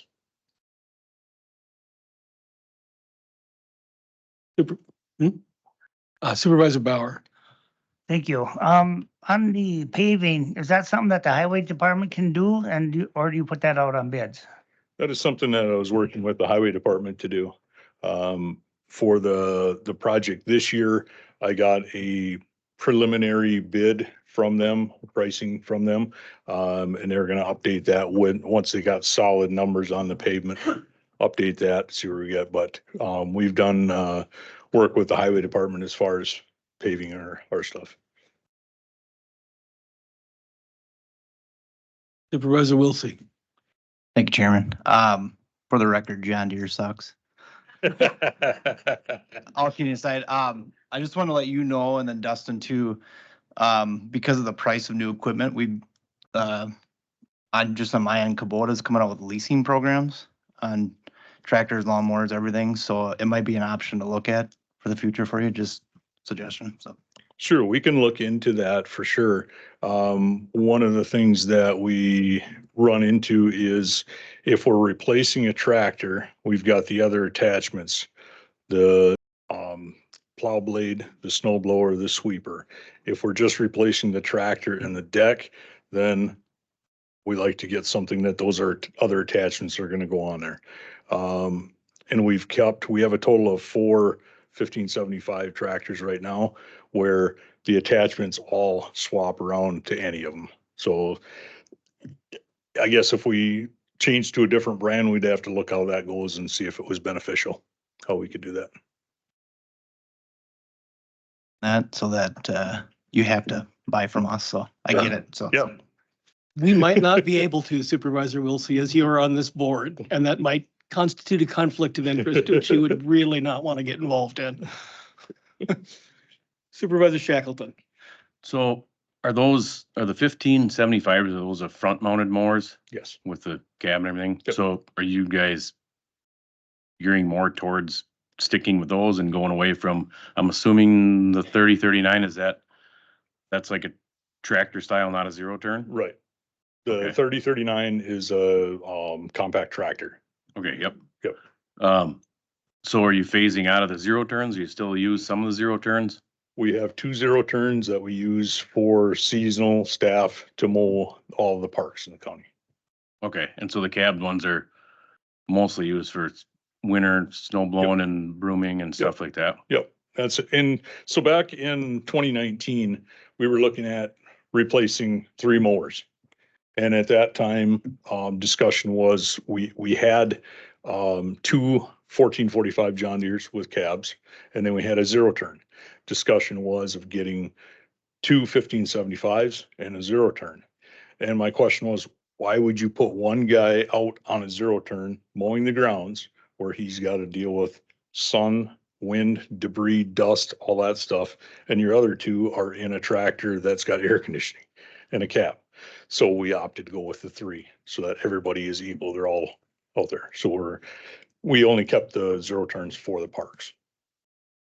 Okay, which makes sense, but like those could get bid out, right? Like Yep. the zero turns, because they're, Yep. I mean, there's no attachments that you're Right. putting on those. Exactly. Those So- can get bid out. Yep. And you don't necessarily have to deal with Luke as well. I mean, it Right. could be somebody else there, but I'm just saying, Yep.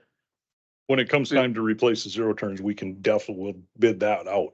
yeah, we and don't- a lot of times when you have that many, you know, a few thousand makes a difference. I mean, if it's 5,000 and, you can also get different attachments and stuff, so. It's just nice to see stuff get bid out Yep. and compare it, I guess. Definitely. Thank you. Thanks. Any other questions? It looks like you're off the hook, Scott. Awesome. Thank you, everyone. Dustin, you're up next. The expensive stuff.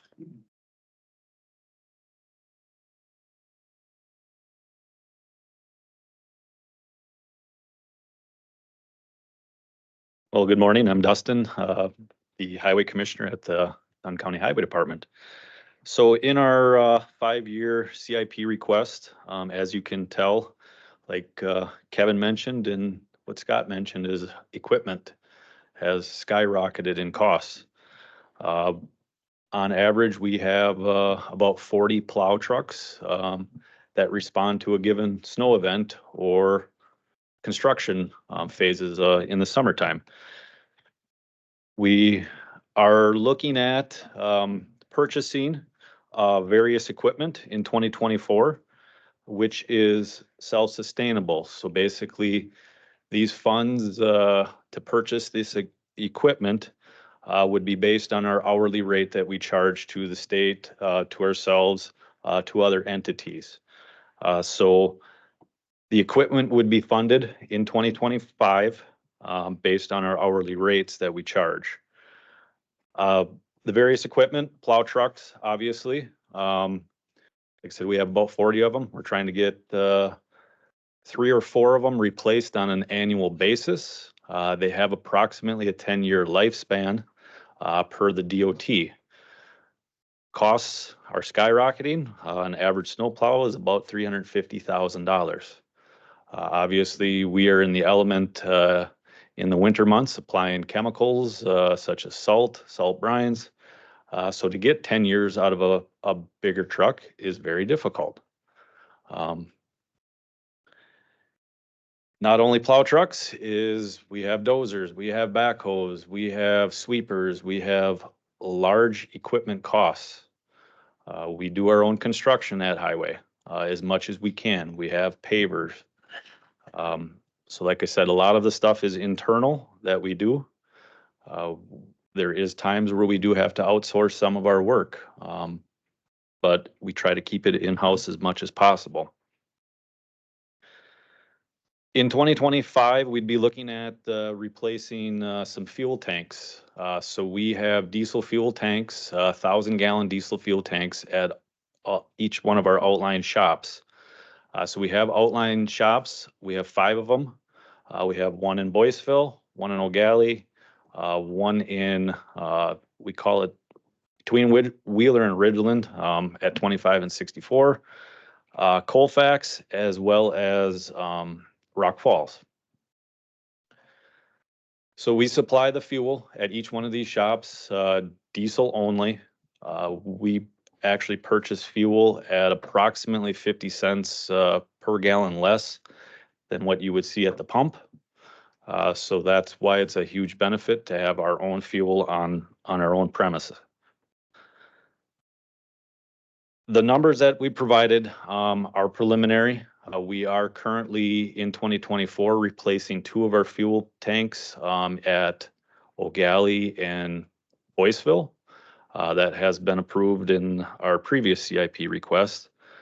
Preliminary numbers is far less than what we estimated. So there is a possibility that we could replace number of the fuel tanks this year, where this $120,000 request for fuel tanks may not be needed. But we are currently in the bidding process right now. But preliminary numbers from what we're hearing is far less than that. As you can see, long term, over the next 5 years, obviously we would have the equipment replacement right around that $1.5 million due to plow trucks, all this other equipment that we need to purchase to maintain. One of the biggest needs is a possible addition to our Menominee facility. Obviously, we've had tours of our facility. Our current Menominee shop was built in 1984. It was built for small equipment, less equipment. Everything has gotten bigger. I know back in 1984, it was very controversial, the size of the building that they built and the money and the funding to build it. So obviously everything was compressed and downsized. On average, we can get about 10 plow trucks in our facility. The rest of them sit outside or at our outline shops. If you drive by our facility right now, we have a lot of iron sitting outside. Does not have a roof. We do typically utilize our old highway facility at the recreational park at times in the winter months in particular. We take a lot of our summer equipment, dozers, spray patch trucks, a lot of that stuff, and we house it at the rec park. Obviously, Kevin has a need. He puts things in there as well. So that space is getting tight. And unfortunately, the piece of equipment that comes up in an emergency situation is usually parked in the back. So we have to get all the other equipment out just to get that piece of equipment that is needed. We are currently in a process with, we have hired Cedar Corps to do a needs analysis at our facilities to determine what size addition we would need based on our current equipment, what it's going to cost, where it's going to be. This is preliminary. This is not a guarantee. So obviously this is a need that I believe the highway department needs just to house the equipment that we have such a large investment with. Like I said, the plow truck's 350,000, backhoe, you're looking at 400,000 plus, and it just sits outside. So we'd be looking at trying to do that long term.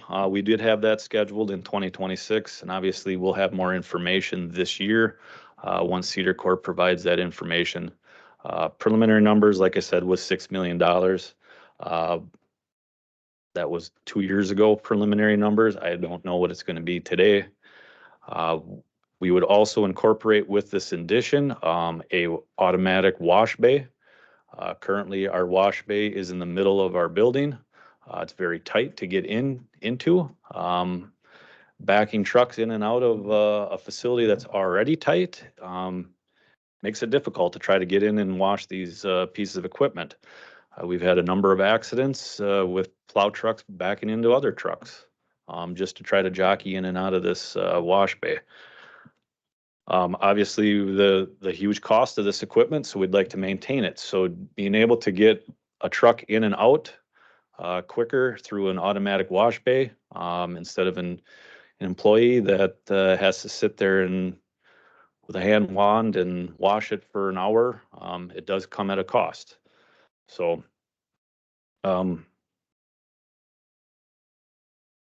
we would be looking at, like I say, try to incorporate a wash bay along with an addition to house our equipment. And like I said, more information to come. Hopefully we'll have this information this year to provide to the board. Looking more long-term as well is to expand our current operations with our salt sand production. So we own a quarry that we call the Albright Quarry. That's on the Red Cedar River up in the town of Tainter. It's 52 acres that we purchased years ago prior to my time. But we are currently running out of sand materials that we utilize for winter maintenance. This is due to the cost. Obviously, we put sand mixture down with 5% salt solution in it, just so it doesn't freeze into a block. We're running out of real estate. We estimate there's probably 4, maybe 5 years of sand materials at this quarry. So we're looking at either purchasing a new facility or expanding our current operations. As of right now, they're preliminary numbers, what it would cost to purchase a 40-acre parcel or an 80-acre parcel. And like I said, we don't know if we can even expand where we are. There is other options. We could explore utilizing salt and not utilizing salt sand, but it's gonna come at a cost. Obviously environmentally, as well as the overall cost. Um, So hopefully I explained my CIP to some extent. I'm sure there's gonna be all kinds of hands. Can I just offer one quick clarification? So you see in the recommended funding source, you see unfunded, but when you get to the highway request, you see that highway equipment replacement fund. So you're like, well, why is it coming to you for a decision if it already has a funding source? That's because the directive is to, you need to approve the purchase of that, that equipment, even though it already has a funding source. So it's not a given that because we have the money, we buy the stuff, you offer the approval of that in the CIP process. Supervisor Shackleton. Thank you, Mr. Chairman.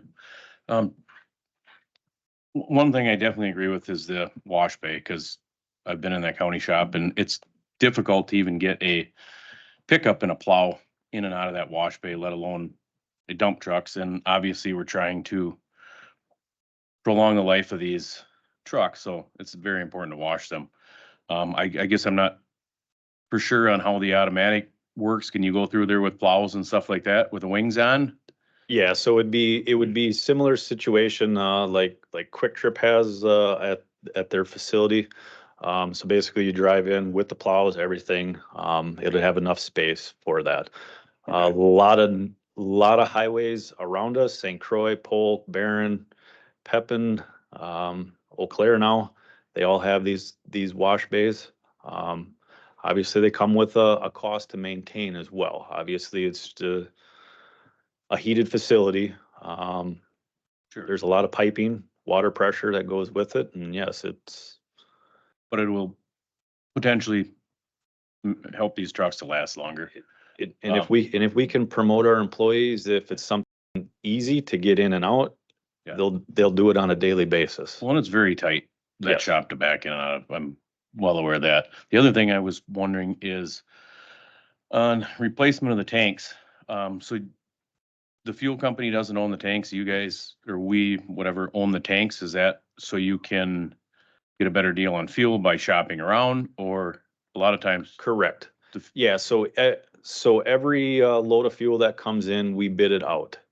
And then we actually have a contract that we bid for our outlying shops for a yearly basis, based on the commodity prices. I believe it's Elsivia. I believe that's doing it this year for us at our outlying shops. And when you said 50 cents cheaper, is that just because of the road tax? that you don't have to pay? We do not pay federal tax. Okay.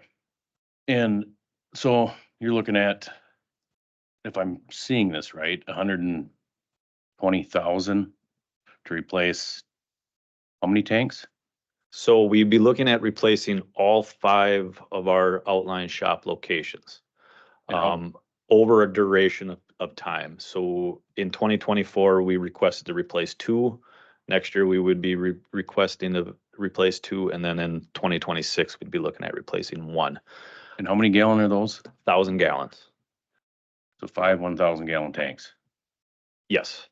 And they're portable, so basically they'd be on skids where you can move them around and whatnot. Preliminary numbers, what we got back were right around $20,000 a piece. Originally, we were thinking about 60, but that has come down. So that's where we're looking at. Could substantially, I mean, okay.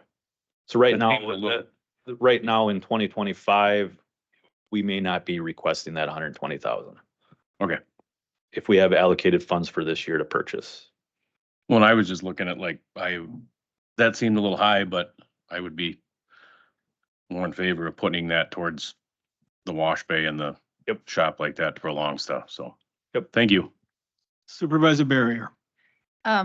First of all, just a short comment. I think I had no idea that the county was mining its own sand. I think that's really neat, and I hope that we can find a way to continue that so that we can continue to minimize the amount of salt that we're using. So just a comment. The other thing is more of a question, and this is for historical context, and this might be more of a Kelly question. it seems really silly to me that we don't have covered storage for all of this equipment, right? Just from a long-term maintenance perspective. So I'm just wondering, like, why hasn't this happened in the past yet? I can give you a little bit of the historical context. That's well before my time to some extent. But as Dustin mentioned, the shop was originally downsized because it was very controversial at the time. I believe 6 or 8 county board supervisors lost their seat over the funding for that. It's one of those things where there is always an element of people who are very unhappy when the county spends money on things. So when the county spent money to build the highway shop, there were quite a number of people who were very upset about the costs. And then for years after that, every time it was brought up that in fact the shop was inadequate to our needs, the same people who were very unhappy the first time continued to be very unhappy. That's sort of the ongoing struggle of funding capital projects for the county at any given time. Does that answer your It question? does. Thank you. That's unfortunate, but I understand. Thank you.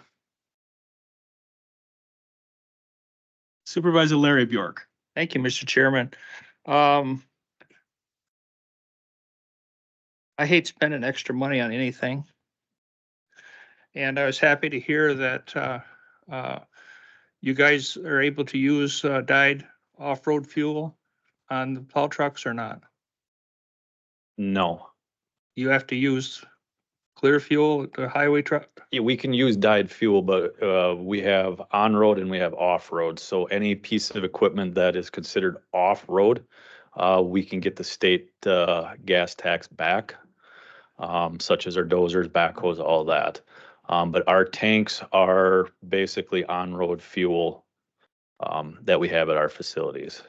Well, We then just I have to think, report that to the state. well, then I think that should be brought back to our legislative committee in that, I mean, we're strapped for money. And you know, it's, in my opinion, it's been a political decision to have fuels and combustible engines to phase them out, make the fuel really expensive and really hard to operate. So when you're putting $3.50 or $4 a gallon fuel into your trucks, if you could save the road tax, as farmers do. I have spent 2 weeks on a tractor, and you're filling fuel every day, and I don't have to pay a road tax on that. But you know, it's ridiculous that you know, you're just paying way too much for fuel than what it could cost. And so if you saved $1 a gallon on fuel, what would be the savings per year approximately?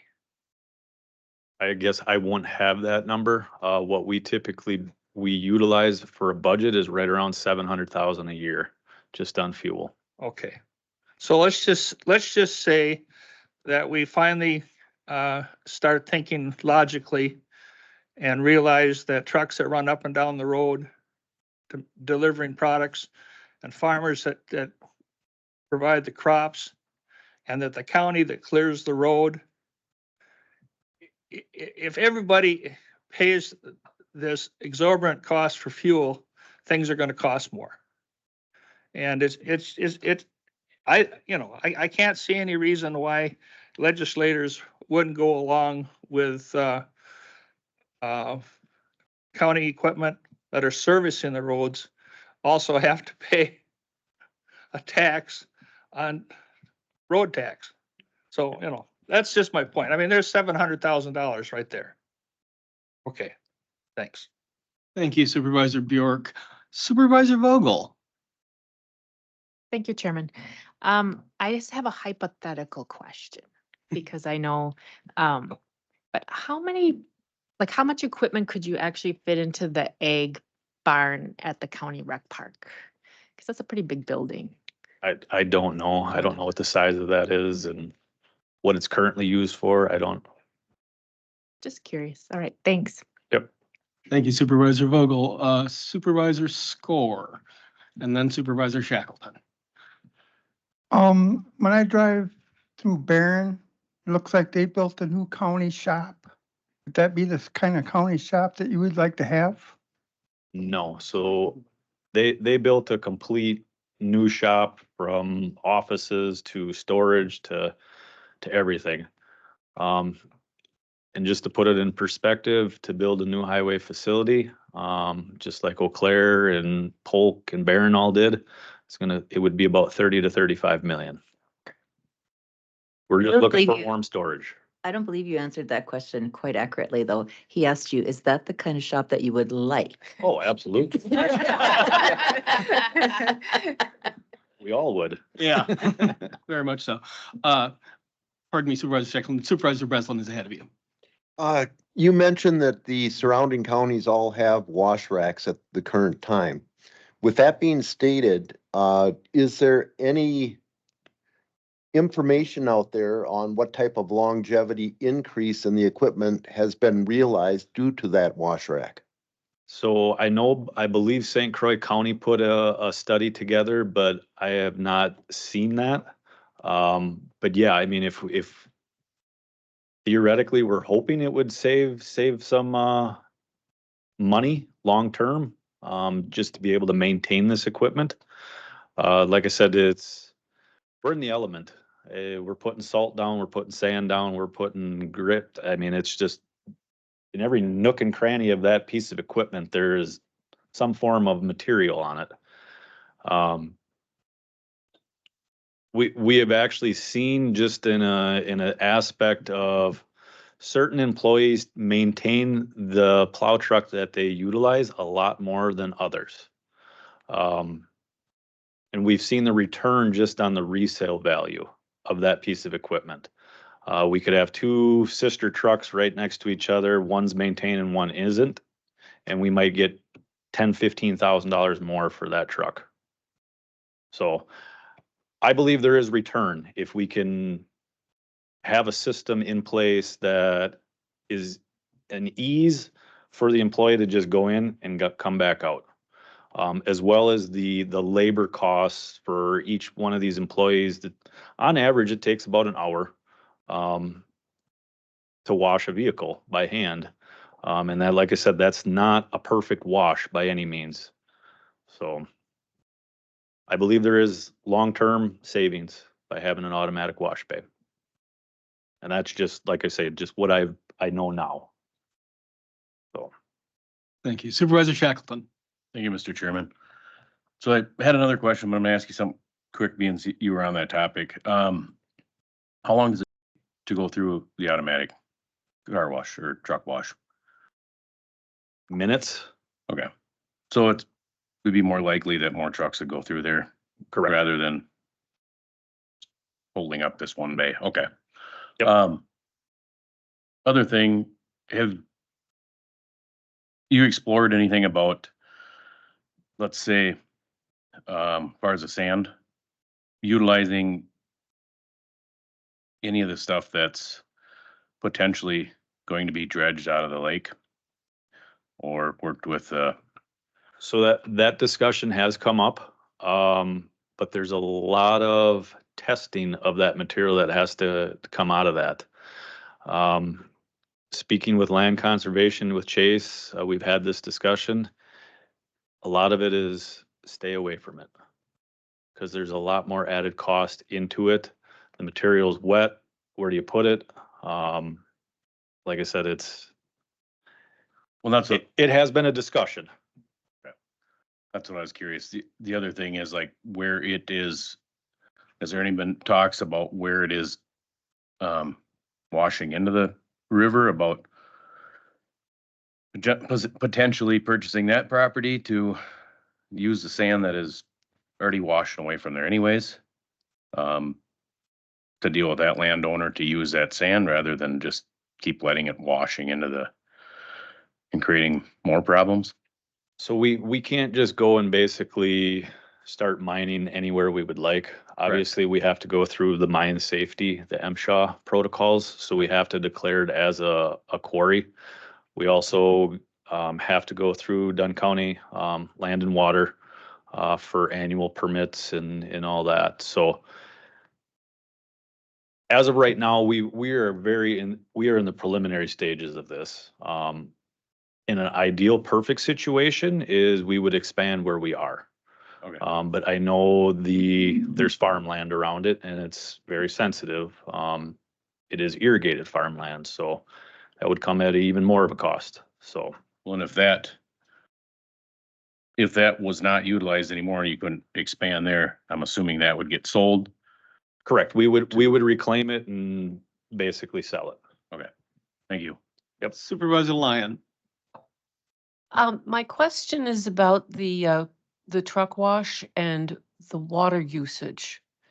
I mean, in that sort of a operation, is the water recirculated in any way and I'm also wondering about, if it's drained, there's obviously going to be toxins in that water. So what are those considerations? So a lot of the facilities, it's dependent upon if you have water hookup like city water and sewer versus if you're on a well system.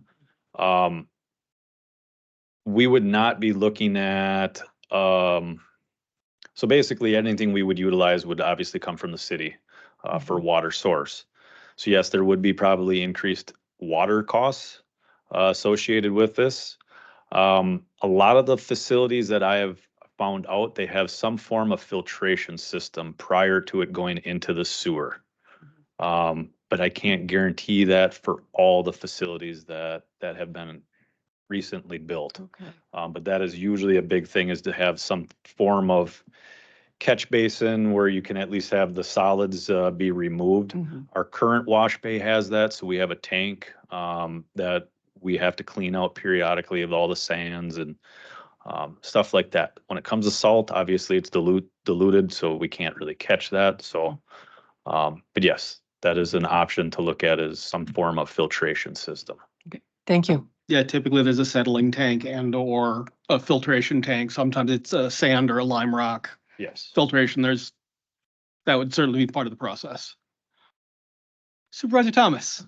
Thank you, Mr. Chair. Just a couple of quick comments along the line of the automatic wash bay system. To me, you would save water. Excuse me, same frog. To me, you would save water on an automatic system because less water is needed when you can pressurize the water and make more use of every droplet of water. So I would think that this would probably save quite a bit of water. Number two, with the automatic wash bay, I guess my thinking is not just on our equipment, but also on the sanity of our workers. After being out staring at snow flying in their face all day and stuff like that, sure most of them would just soon jump out of that truck, get in their car and go home. So if they can have an easier way to pop through a 5-minute wash, 6-minute wash, 10-minute wash, whatever it is, they could, and rather than get out and get soaking wet before they jump in their car and go home, I think would be a good thing just for the morale side of things and stuff. So yeah, I just wanted to make those comments. Thank you, Supervisor Thomas. Supervisor Burnt. To kind of start with what Supervisor Thomas mentioned, I would imagine also that washing it trucks by hand, you can't really keep it consistent between who's washing it. So the automatic wash definitely uses the same amount of water every time, which I imagine would save actually quite a bit of money. The other thing was with the sand, has there been any exploration with possibly trying to figure out some sort of infrastructure that you'd be able to, I guess, reclaim the sand that's used, whether it be through like some sort of catch or anything, if that's possible at all, just really long-term solution, but anything looking into that sort of I guess we have not looked at that. I don't know how you would do that, because anything that we put on the road is in the ditches after it's plowed. So I don't know how you'd really reclaim it. Is that, if that's what your question is? It was kind of with, I guess the easier way was with waterways when I know a lot of sand, you try not to have it go into the sewers, but it does anyway. That if there'd be any way to sort of somewhere along that line put in. Currently, I don't believe anyone anywhere in the US is looking at that. Just simply the cost of recovery over such a large area is untenable. So not at the moment. I haven't even heard any, and I used to chair highway, so I keep up on this stuff. I haven't heard anything anywhere that anyone is attempting to do that. In a perfect world, we wouldn't use any materials. Yeah. In a perfect world. Thank you. Supervisor Breslin. Thank you very much, Chairman. One statement you made earlier is between employee A and employee B, you could have realized an increase in resale value of $15,000 on a vehicle just because of the amount of extra effort they did of taking care of that vehicle over its lifetime. Is that part of the process for doing your merit increases and your performance of your individual employees that would actually have them work harder to maintain the different vehicles because it's going to affect their income going forward, or is that even not a consideration? So prior to me taking this position, there wasn't a whole lot of follow-up with employees when it came to maintaining and keeping the equipment clean. Obviously, we tell the employees, maintain it like it's your own. Well, some people maintain their equipment or personal stuff very well, and some don't. I guess on a county level, when it comes to the merit, yes, the step is supposed to be based on performance and work. I guess I don't want to get into the weeds on that personally, because that's a bigger thing outside of just highways department. But in the 2 years that I've been in this position, like I said, I have promoted the employees to maintain that equipment. We've been able to supply them with pressure washers that they can to perform their duties to maintain this equipment at our outline shops. Because a lot of times, a lot of our outline shops are just well water. They didn't have the pressure. It was basically a garden hose trying to hose down a large piece of equipment. So we've made these steps to try to give them the resources they need to maintain it. So they've actually they're taking pride in this equipment. I have actually harped that equipment ain't getting any cheaper, so we got to maintain it. Like I said, they've done a great job. We've allowed them to obviously wash the last hour of the day if that's what it takes. If they have a snow event and whatnot, and they have to come back into the shop at 4 o'clock in the afternoon, maybe at 3 o'clock they come in and hose it down. So like I said, we're trying to promote that as much as possible. Like I said, the whole merit thing, I don't want to go down that path. That's a county-wide thing. That's not just a highway thing. So. Supervisor Wilsey. Thank you. Quick comment. So I agree that our equipment needs to be under housing. And Supervisor Bauer brought it up to me that we own 1,900 acres of land, Springbrook and Rock Creek. And I see it's on the agenda for the PR&D committee, so I think it's something that you guys should take a look at. It's on there, right, take a look at, and I would like to see us maybe sell that to offset the cost of building that building. So thank you. Supervisor Headland. Yeah, and again, it's, this is just talking and addressing the plan for this facility.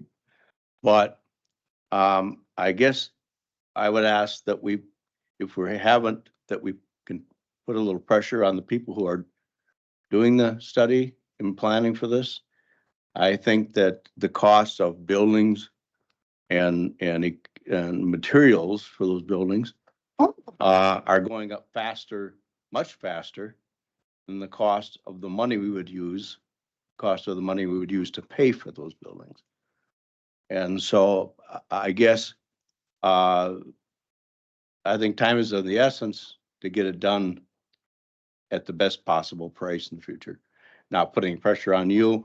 I know, it's a planned process, but I think the sooner the cheaper. Thank you. Yeah, and just to follow up with that, so we have hired Cedar Core to do an analysis on this, to determine, like I say, what size, what we would need, costs. We're looking at, I believe, the end of June to have this data provided. So we actually are starting, we did have a kickoff meeting with them, but we are going to have another one next week, actually, to go through the facilities in general. We are also going to be looking at our outline shop facilities to kind of come up with some long-term solutions for that. Obviously, we have 5 outline shops. You got to stick money into them. Just like everybody's houses, you have to put a roof on, you have to put siding on, you got to put windows in. So like I said, as of right now, those outline facilities have just been neglected. We haven't done a thing to them. But yeah, they are aging. That is potentially down the road as well. So, but that will be included with our analysis with our Menominee shop. Thank you. Supervisor Hagan. Thank you. I like obvious questions with obvious answers. So there's a reason why you're currently doing things the way you are with washing the vehicles and asking for the washing station. I was just curious, are there any other washing stations in the area or whatnot that currently exist that could accommodate the vehicles? So I do know that Quick Trip has a facility, a truck wash at exit 45. I have not looked at the cost to do that, but I obviously, just to go through a Quick Trip car wash, you're looking at $10 to $12 for a car. So I don't know what it would be for a plow truck. Yeah, I'm not sure if they And would I have don't know any. if we can actually get our equipment in it. So I have not explored that. I think we looked at that maybe 6 or 8 years ago, and it wasn't a particularly viable solution. I know that we also, when we were building the transit facility, we looked at seeing if we could, build that so that their wash would work. And I believe that wasn't possible because of the way the funding came through federal and state. So it has been part of the discussion. I believe the reason it's not part of the discussion now is been there. It wasn't really a viable solution. All right, great. Thank you.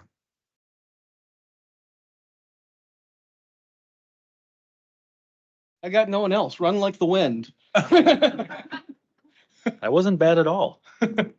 All right, so Corporation Counsel Nick Lang is a part of an event where he rides his motorcycle for as far as you can go in 24 hours or something, and you get this Iron Butt Award. So I think we're going to start to give you all Iron Butt Awards. I think even though we don't have a break, we only have a couple presentations left, but let's take a break. Let's come back at 11 or just a few seconds after, and we'll finish up this part and then finish up the last piece of the program.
Absolutely. Larry had a good point, but that's above our legislature is in the one cut down. Get us back to the jam.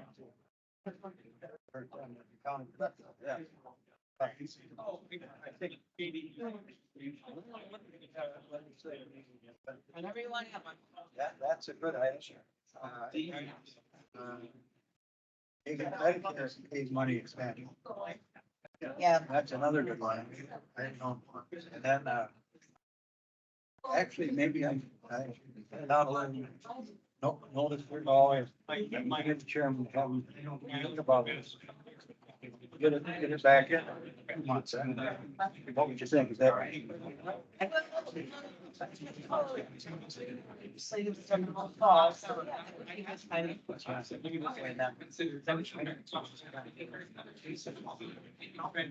Western Styles, Cowboys are it's kind of interesting. Way back to the eighties.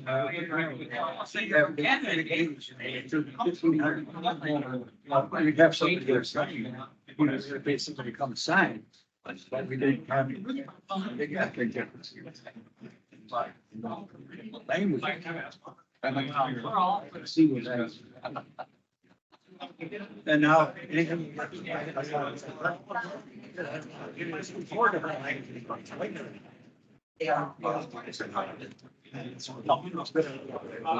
If we can sneak you back to your chairs, we will shoot for our goal of getting you out of here in the next 58 minutes.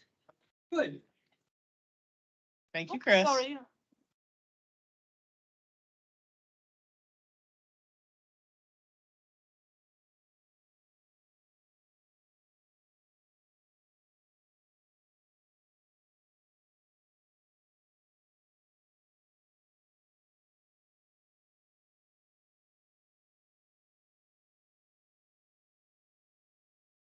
All right, folks. All right. I'm gonna go through the 5-year plan for IT. So as you can look, this year we are looking for our core network replacement. Like to kind of describe our network in kind of a hub and spoke model. So you have the middle of your network, the core of your network, which is where all traffic kind of goes through, and then it goes out to the access layer, we call that, and the access layer is where your computer connects to the network. So the core is kind of the middle of that. Routers is another term we might use for that. So that equipment is end of life. Well, it's going to be end of life at the end of this year. So we are looking to replace that next year. So we've gotten 10 years out of that equipment. We expect a 7-year life, similar to what I was talking about with the AV system. We expect 7 years, but we wait for the vendors to tell us when that life is really going to end. So that's what we're looking at there and asking to replace that in 2025. The next item is our telephone system, which this is the desktop phones that are in all of the offices, not including the 911 call center, which is a completely different telephone system, only used for 911. That telephone system is also end of life. All of the phones have actually been out of support for about 2 to 3 years. So when a phone goes bad, we go find another one and replace that. And so we're just kind of it's been patchwork here for a little while, but the core system is also going end of life next year. So we are looking to replace that in 2025. The plan to do that, a lot of those costs are replacing desktop phones, the physical phone. And we will have a plan to kind of build up those costs to be able to replace those over time. But more importantly, we are looking to eliminate the utilization of desktop phones and to use what we refer to as a soft phone, but it's essentially answering the phone off of your computer. So everybody's already got a computer, a headset, they do virtual meetings. It's just like doing a virtual meeting, but it saves us that asset cost of purchasing 475 phones for the county at about $400 to $500 a piece. And the life cycle on those is about 4 years. So that amount does account for replacing all of the phones that we currently have, but it is not our intent, but we are budgeting at that level. So that's what that phone replacement is. Moving on, I can't read it from this level. The countywide aerial imagery. So if you ever go online and look at our maps, our online maps, we hire a plane to go and take those pictures every few years. We have done that. We're running on about a 3-year schedule. So we did that a couple of years ago or last year. It was 2 years ago. And that information is used in countless different ways, more than just kind of looking at that, the zoning office, the surveying office, the environmental services, and then it's used by surveyors and assessors, I assume, use it as well, to gather that information. So we like to keep it up to date so that we can identify the changes that have happened over time, the houses that have been built, and really had some great information off of the maps last year that helped our environmental services, because if you remember, it was last year when they did it, we had a lot of snow and a slow melt, and so we had a lot of high water. And the imagery actually was able to get the pictures of that high water, which is very helpful in identifying, where you can build something, because where those high water levels can happen and where the water pools and different things like that during the melt. So that information, so that's what we're asking to do there. And we are looking to also partner with the city of Menominee to get down to the, I believe it's the 1 foot level. So you're really going to be able to zoom into the city of Menominee when this happens in 2026. The next item is a development server. So that's just a server that we use to test things. So that is, before we make a change, we do it in a way that's not going to take out the entire network. So that's what that environment is. Our disaster recovery solutions, we come up with fancy names sometimes. It's backup system. So we're just looking to increase our capacity to back up all of our information, which is very important, especially if you run into cybersecurity incidents. I mean, ransomwares, things like that. The only way out of those is to have good backups of everything so that you can restore them. And then our next, moving down, is our wireless network. So again, that's an expected end of life. Every access point that exists in all of the buildings, there's about 300 of them throughout the county. Trying to find them in this room. It might be hidden, but they are out there. And then there's some core components to that we would be looking to replace. Expected end of life at that year. Also, as you look through some of the network, as you look at the core, and we can move along, the wireless network, and then we have our access network switches. All of these things are kind of looking at having an end of life at a similar time. So we're trying to spread those out from year to year. So there may be cases where we can delay some of them, but you're just going to have double the costs the next year. So that's kind of the plan in putting those from year to year. The next one down is our VX Rails. That's our main servers. If you remember, if you were here, we had replaced those 2 years ago. That's 5 years from now. So we're just kind of going through that 5-year cycle to be able to replace those.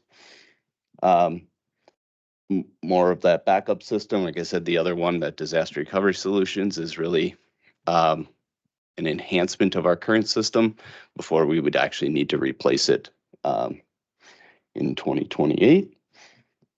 And the last one is the Synology, and that is a storage solution. So that is where we're storing all of the random files that people save over time. And that's just coming to an end of life at that point.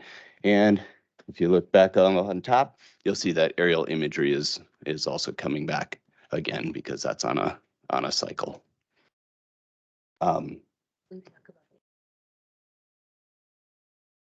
Yes. So for those of you that are familiar, we do have an IT replacement fund that we've been putting in place for a while. Actually, 2025 is going to be a big year for it, because that's going to be the 4th year of it.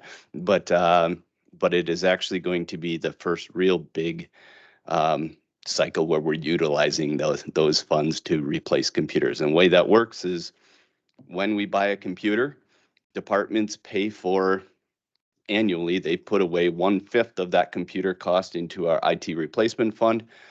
When those computers have now, after 5 years, we essentially have enough money to buy that next computer.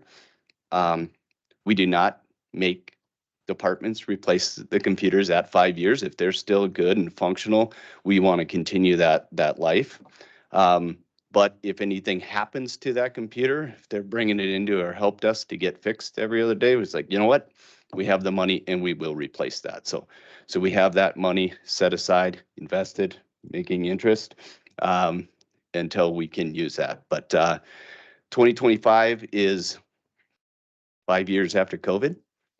So all of those laptops that were purchased through COVID, all of the laptops that you all have are hitting that 5-year cycle in 2025. So we're going to have a big expense there.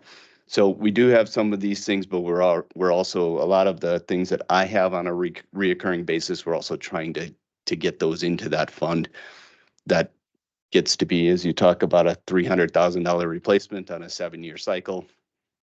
I don't know, I can't do that math in my head. It's about, what, $40,000 a year, somewhere in that effect, that we would have to set aside to replace that. So a lot of these are still staying on this plan in order to do that, but we do try to replace some of those smaller items utilizing our IT equipment replacement fund.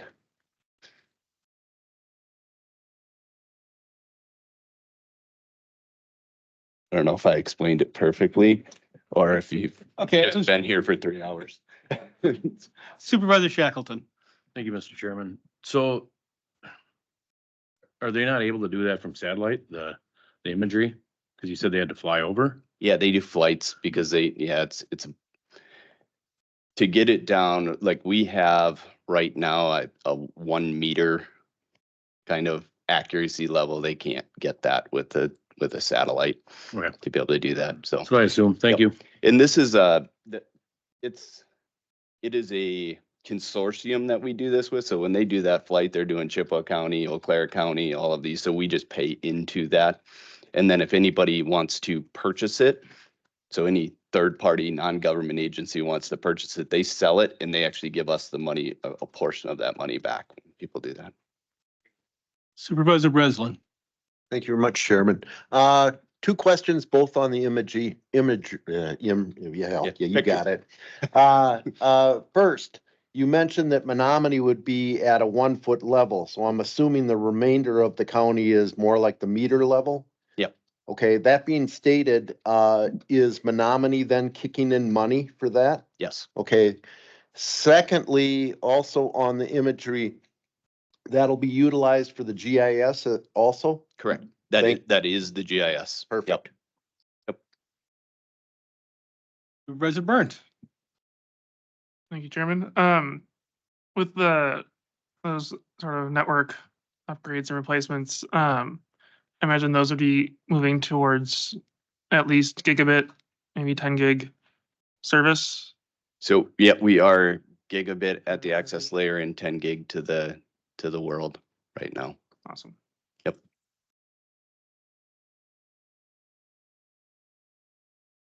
That appears to be it. All right.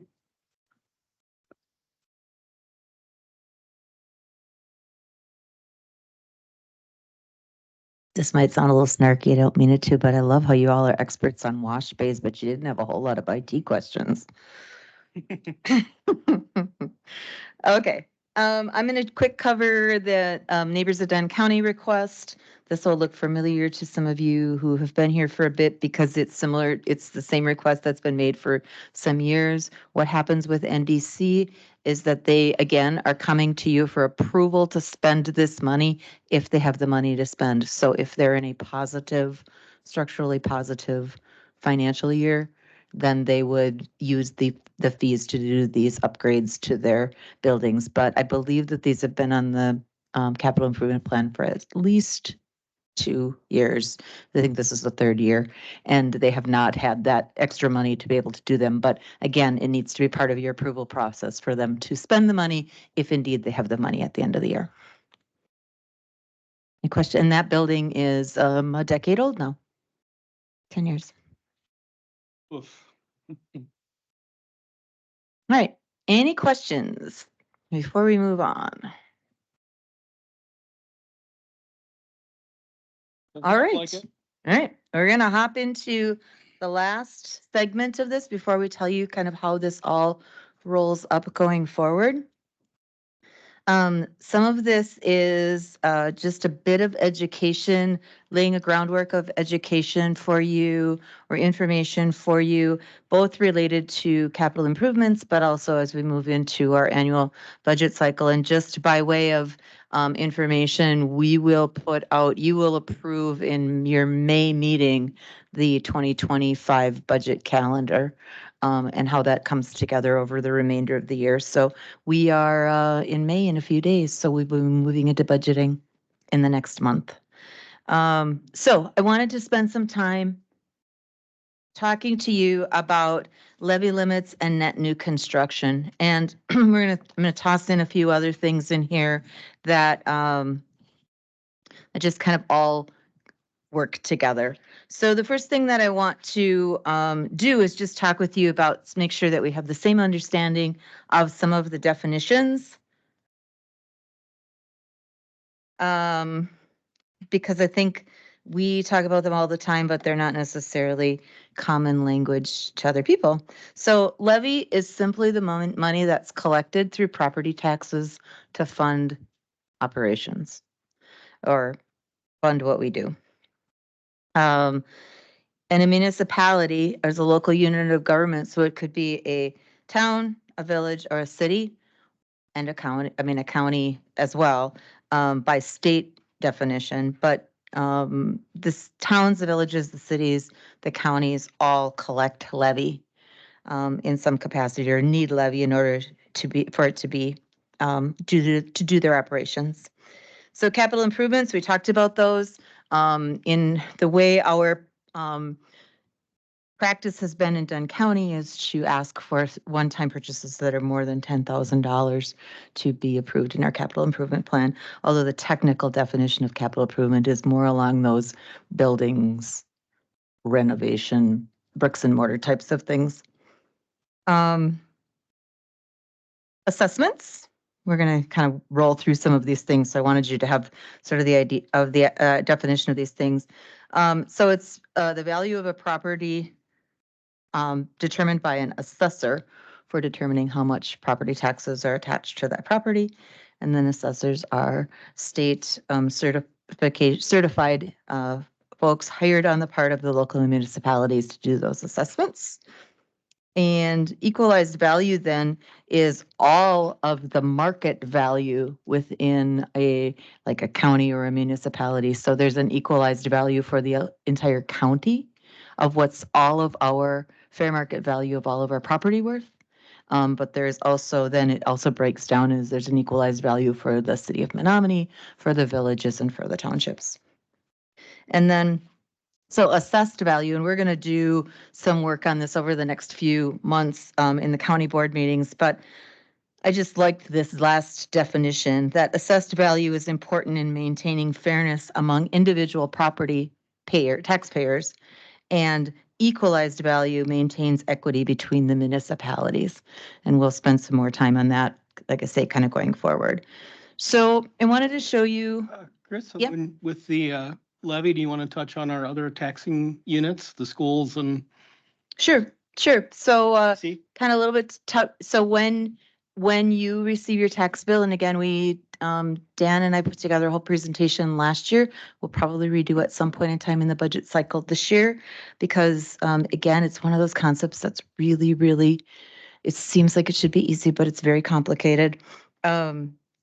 But when you receive your tax bill, it has not only the taxes that are levied by the county, but by the municipality, so the city, village, or township that you live in, as well as the technical colleges, the school district, and any special taxing districts. So if you're a part of a lake district, what are those ones? Sewage drainage district or something. I don't know. There's like all kinds of random little ones, but those all comprise a part of your tax levy bill. All right, so just wanted to show you, this shouldn't be a surprise to anyone who has looked at real estate recently. This is the equalized value for Dunn County as determined. It's really data that the Department of Revenue provides to us. The 2023 number is what we use for 2024, but they provide it to us. They provided it to us kind of mid 2023, so it's actually probably more 2022 data. So there's a little bit of lag, is what I'm saying. As you can see, the total value of all of the fair market value of all of the property in Dunn County has risen basically $2 billion in the last 6 years, since 2018. So dramatic increases, especially over the last 2021, 2022, and 2023. And then on your things, you get our little, I tried my darndest to pull this comment out of here, but you have a comment that Dan suggested that we tell you what levy meant. I don't know. I tried to pull it out of there. Okay. So net new construction. Oh, let me go back. Sorry, I missed something. Missed my own slide. Okay.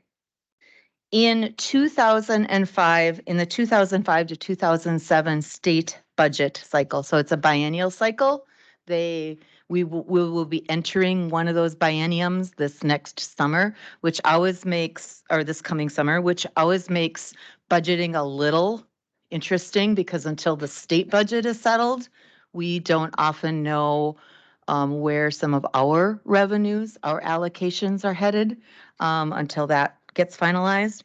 But in the 2005 to 2007 state budget cycle, there was the establishment of what are called levy limits. And they were tied to increases in property tax levy. They tied the increases in levy to the rate of net new construction. We'll talk about that in a second. And so basically, a levy limit is exactly as it sounds. It was like, you can't spend more money next year than this year, except for an amount of net new construction. When the law was originally enacted, it allowed for a 2% kind of floor. So if your net new construction did not rise by 2%, then you automatically got the 2%. And over the ensuing 5 years, that floor ranged between 2 and almost 4%. In 2011, that 2% was eliminated, guarantee was eliminated. So you'll see in a moment sort of what that looks like for our county. Property taxes are used for debt service, libraries, and bridges are not included in the limit. So we have a limit, and you'll see it in the slide, kind of an like operations limit, and then our debt service, our funding to libraries, and our funding for bridges are not, they go above that limit. Counties can exceed levy limits only by referendum. So, and we looked at equalized value. Okay, net new construction. So net new construction is basically you had a equalized value last year. You will have an equalized value this year, and it will look at all of the properties that were built and increased the value, and then they will take away from that all property that was, or all real estate that was demolished. And so if you had $100,000 of equalized value and you demolished a $10,000 home, you now have $900,000, whatever, $90,000. And likewise, if you built something else, it's the balance between what you built and what you took apart. So this is little print. It's really little print in your handouts, but I just wanted to show you how the net new construction numbers vary by around the county based on that building and that demolition of existing buildings. So they vary anywhere from in the village of Downing, they had a negative net new construction number of 0.21%, to the village of Elk Mound, which had a positive net new construction number of 46. So you can see that there's a fairly wide spread. Elk Mound, Village of Elk Mound put the rest of the county to shame in the sense of if it's a race to the net new construction number. But you can see most of them sort of hover around that 1 to 2 to 3% number. So you can kind of tell in looking at this particular slide, and this information is all available on the Department of Revenue site. There's actually great information about a lot of different things on the Wisconsin Department of Revenue site to go out and look at these things. But you can tell kind of, you know, who's been more, who's had more development or more building, could be more residential, could be more commercial, and then kind of where that hasn't been so much the case. So these are our net new construction number on the bottom over the last 6 years. And that's the orange numbers. You can see that in only one of the years did we actually break that 2% mark. And then the other brown number that takes that big hop into the upwards is essentially the inflation rate. So while our costs continue to rise related to inflation, or, you know, they've come back down, but in those years and even yet now, our inflation, what we're paying for things is more than the increase of what we are able to increase our levy by. So just to round that number up into a big old fat number, between 2020 and 2024, our levy increased $1.5 million, or 6.7%, including bridges, libraries, and debt service. And inflation or consumer price index rose by 20.68%.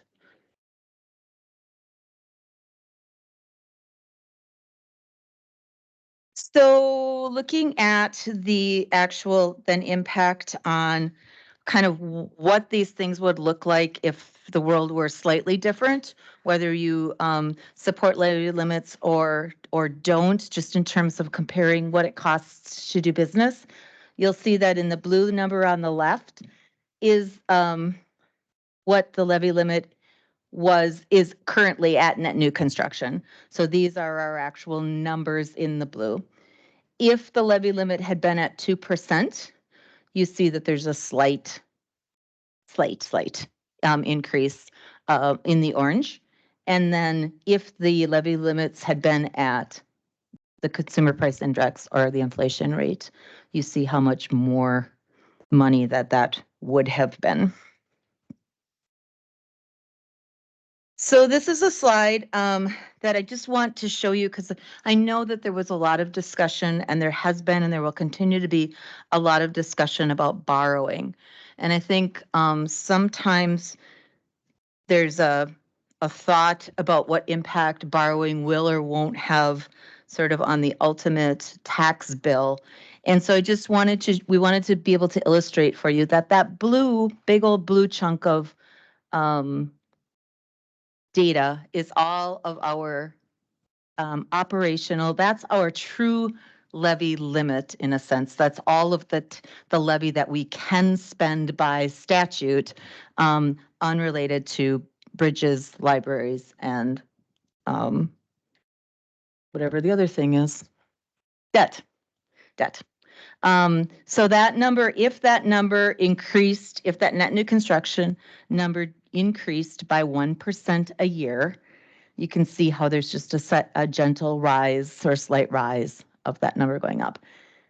The orange number, the debt number, is actually from the slide that Beata showed you earlier, shows you if we borrowed no new money, kind of what our debt payment looks like. And you see it sort of hovering close to the top in 2026, and then it starts to drop going forward in 27, 28, and 29. But we show it to you to show you the interplay that while reducing debt will reduce the property tax levy, it doesn't impact the operations levy or our levy limit. So what are our options for spending increases? So we can exceed the levy limit by referendum. For an example, in 2009, the county passed a referendum to exceed the levy limit by $500,000 a year for 5 years to fund the Dunn County Health Care Center, or then became the Neighbors of Dunn County. That has to happen in the year before. So if we wanted to increase the levy limit next year, we should do that this year by referendum. We can do more of something by doing less of something else. So even if you thought that it was the most amazing idea in the entire world to implement a service or a good or a program or staff of a certain kind, if it will cost additional levy, the only way to do that is by reducing that amount in another area. If you're talking about a levy increase, if you've got grant funding, if you've got increased allocations, if you can charge more fees to do it, that creates some of those opportunities. But if it's going to result in more levy, it's a levy funded ask. The only way you can do that is by doing something less of something else. So if we wanted to say, that we were going to build a brand new something, we're going to add a brand new program to the health department. And everybody thought that was an amazing idea, and it was going to cost $100,000. We'd have to find, and it was all levy, we'd have to find that $100,000 from some other department. Or from the health department making that cut. So the other option is to borrow, particularly for one-time expenses or capital improvements. We can encourage building and development to increase our net new construction number. And when I came on board as the county manager, I talked about economic development being a high priority because it is one of the few ways that we can actually increase what we can do. Again, if you go back to those slides related to what we can increase and inflation, simply to continue to do what we do costs more every year. And we think we do a pretty good job, like I say, on the operations side, outside of salary, because that market has become so hot. But on the operations side, we actually ask for a very, very tiny amount of additional operational increase. Staff counties or departments are doing an amazing job of finding ways to sustain their operations without asking for a ton more money. And then the other,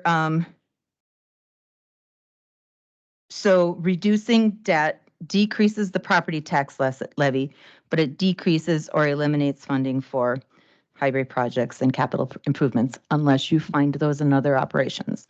And so I just want to talk about that for a second because we have about $25 million of levy.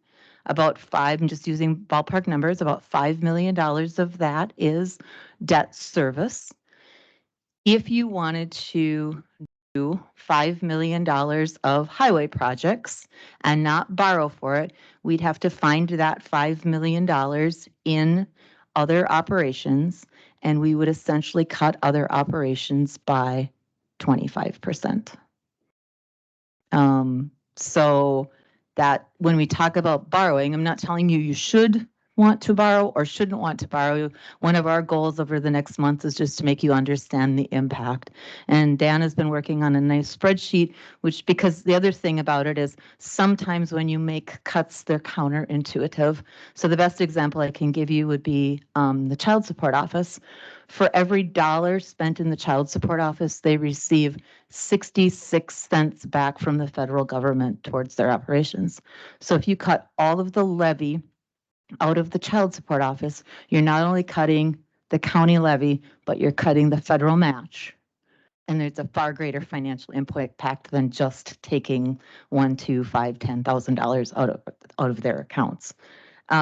So our goal is to try to simplify that and show you that in a different way. But I just want you to think about, as we talk about the discussion about borrowing for capital improvements and large projects versus our operations piece of it, if we take it from operations, you know, there's a percentage impact to all of that that might have unintended consequences. It's also worth noting that there are things that look like they might be an easy call. For example, transit, but transit is not funded with levy. Transit is funded by the state, by the feds, by the university, and by the city of Menominee.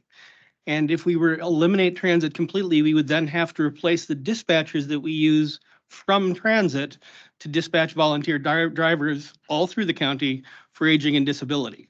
So we would actually lose money by cutting transit.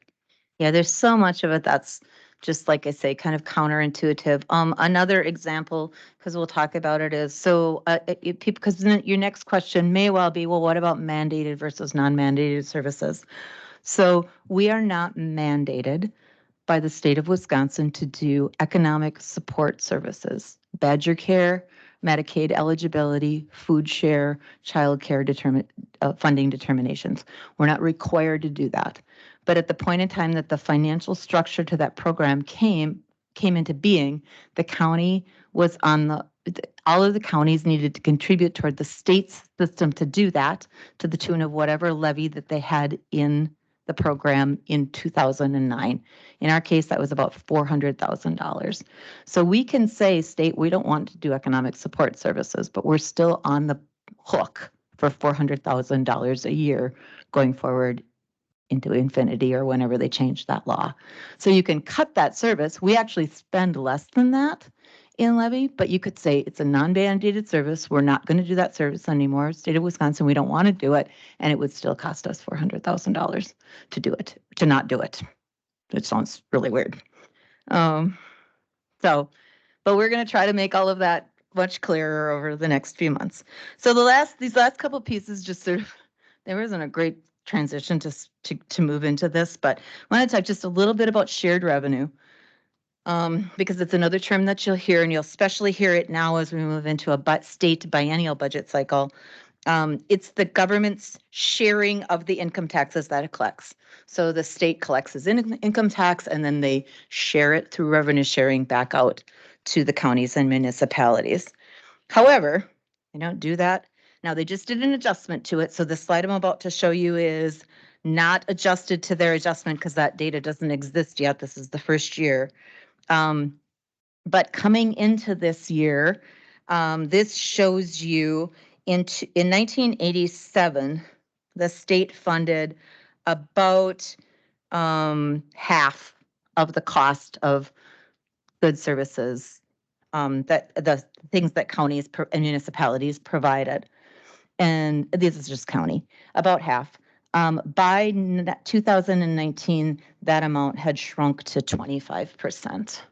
So if you wonder about increased county costs to continue to do what we were doing in 1997, in 2019, we had about half the state funding to do that as we previously did.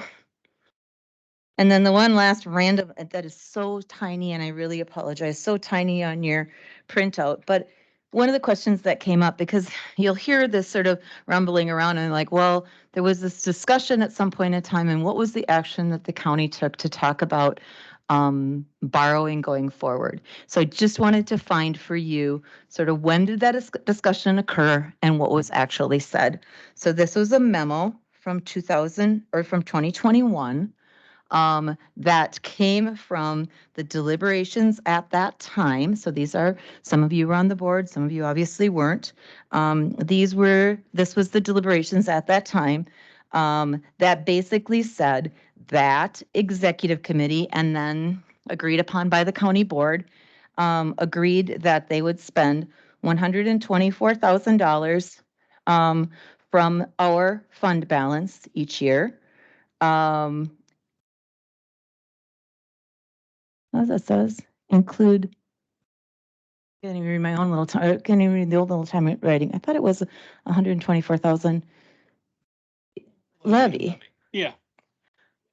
Okay, all right. And then $3 million in borrowing. And that was their decision to balance the budget over the next years going forward. So when we talk about, well, how do you come up with this $3 million budget, $3 million borrowing, and why are you operating on that principle? This is what it comes back to. Now, you can make a different decision. You're not bound in the sense by that. It needs to be a deliberate decision kind of going forward. You're not bound by this, but this is how we're working forward in terms of the proposals that we bring to you. And then you obviously get to make decisions about that. All right. Any questions about all of that?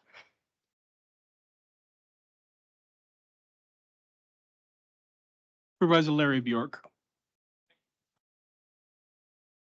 Oh, just a second. And then. Ready? Chris, I often bring out this green book that we were given. And a lot of discussion in here about property tax levy. Largest local revenue source, on average, county property tax account for 40% of county revenue. 22 counties levied just under $2.5 billion for property tax, or $413 per capita.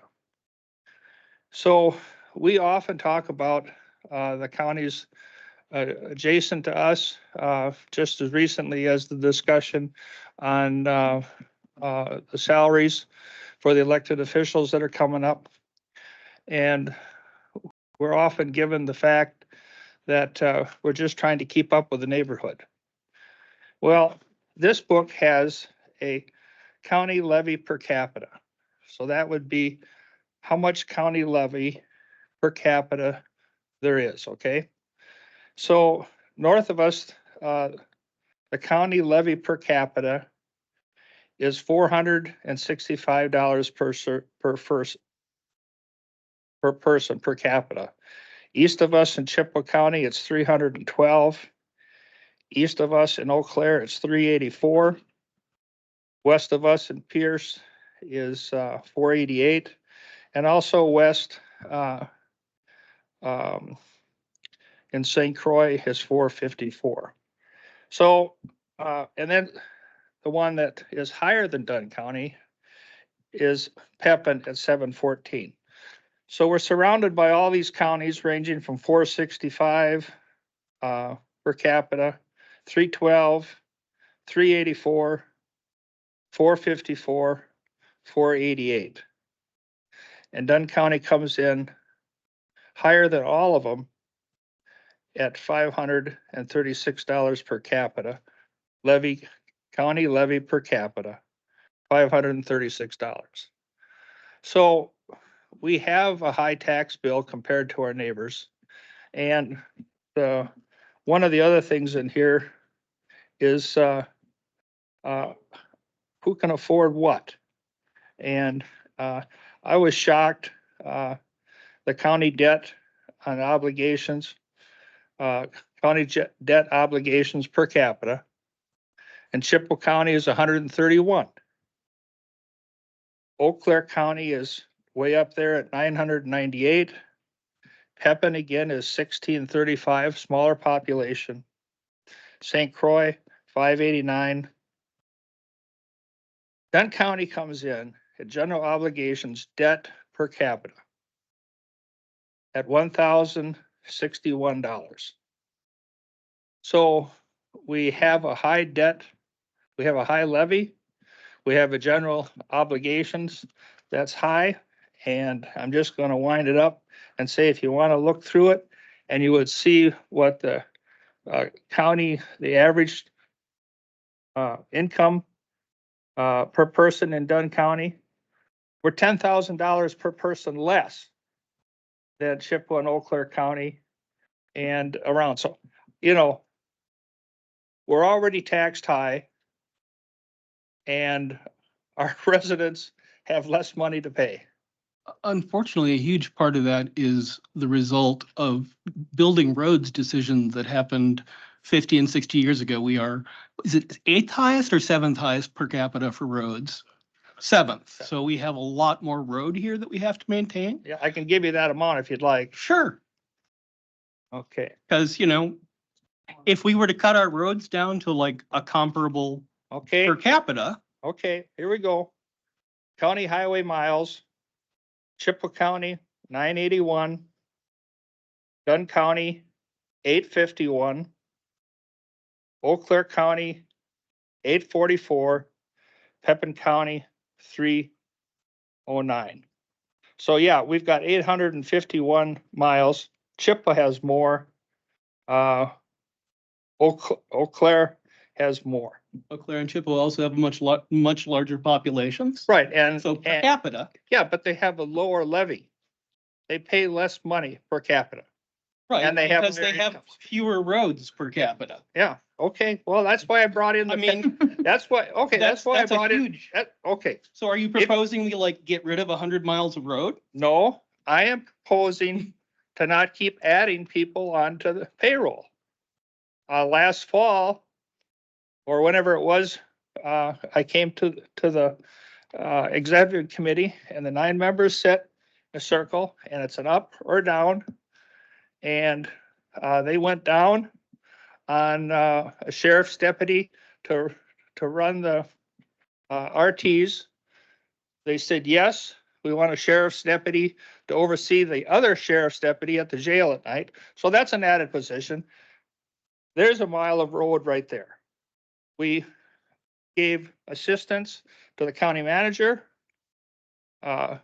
because we added, it was told, we added housing and we added broadband. We got assistance, another person up in finance. And I think there was like 5 different positions. And last month or last meeting, I think we added responsibilities and dollars to people in health and human services to do vocational rehab. And I can't remember what the other one was, but we can't be a county that we're going to take care of you. Oh, it's birth to 3. We can't take care of you from birth to grave. And I mean, just down the road, Mayo has, I know, okay, it costs more to send somebody there. But if you're asking how you cut less, you don't add any more people. And you can go to road argument all you want, but I wouldn't brag up our roads. I can brag how nice E is, and grateful for the work that's been done. But you take the bus tour, like many of us took, up around Boyceville and Colfax and Ridgeland, and there's a lot of desperate work that needs to be done. So, I'm just asking people to, really be considerate on spending more money. And, I don't have the answer, but, we're not a rich county. And, sooner or later, we're gonna have to accept that fact, and we can't keep up with Eau Claire and Chippewa. So, I mean, unless we can do what Elk Mound did on that housing development. Right now, by crossing the middle school, I take my grandson there every day. And the housing that's going up there just west, up to the water tower area, it's amazing. And I asked people, has anybody talked about what it's going to cost? Well, it's going to cost you $1,500 to $2,000 a month to live in that new facility. So no wonder people can't buy houses because of these high prices. And even if you are fortunate like me, well, I shouldn't tell you. Even if you're fortunate like me and the house you live in was also lived in 3 generations prior to you, it's no piece of cake when you follow generations. I mean, I've faced 2 foreclosures and I've faced a bankruptcy, and I still live in my house. So it's not cheap for anybody to live in their house. So maybe that's why the electric prod goes off in me when we talk about spending, because I've had a lifetime of having to be really careful. So I want to just reference us back for a second. So first of all, there are 29 of you. Well, there are not 29 sitting here, but there are 29 of you that I would guess cross the spectrum of beliefs about what government shouldn't be doing, from very minimalist to all in. I mean, just with 29 people, you're going to get a broad cross section of belief systems about government. But I'm going to take you back to the early conversation about roles. So remember, a department head's job is to request what they believe is necessary to do operations effectively, efficiently, and to serve the public that they've been tasked with serving in the best manner, or in whatever best manner, in the best manner that they can with what they've got. Beata and mine, some other people that help us do this, is to frame those requests into you and to give you information, all this information today, and all this information will go over the next few months, to give you information to make good decisions. I hope that you never hear, and if you do, you can call it.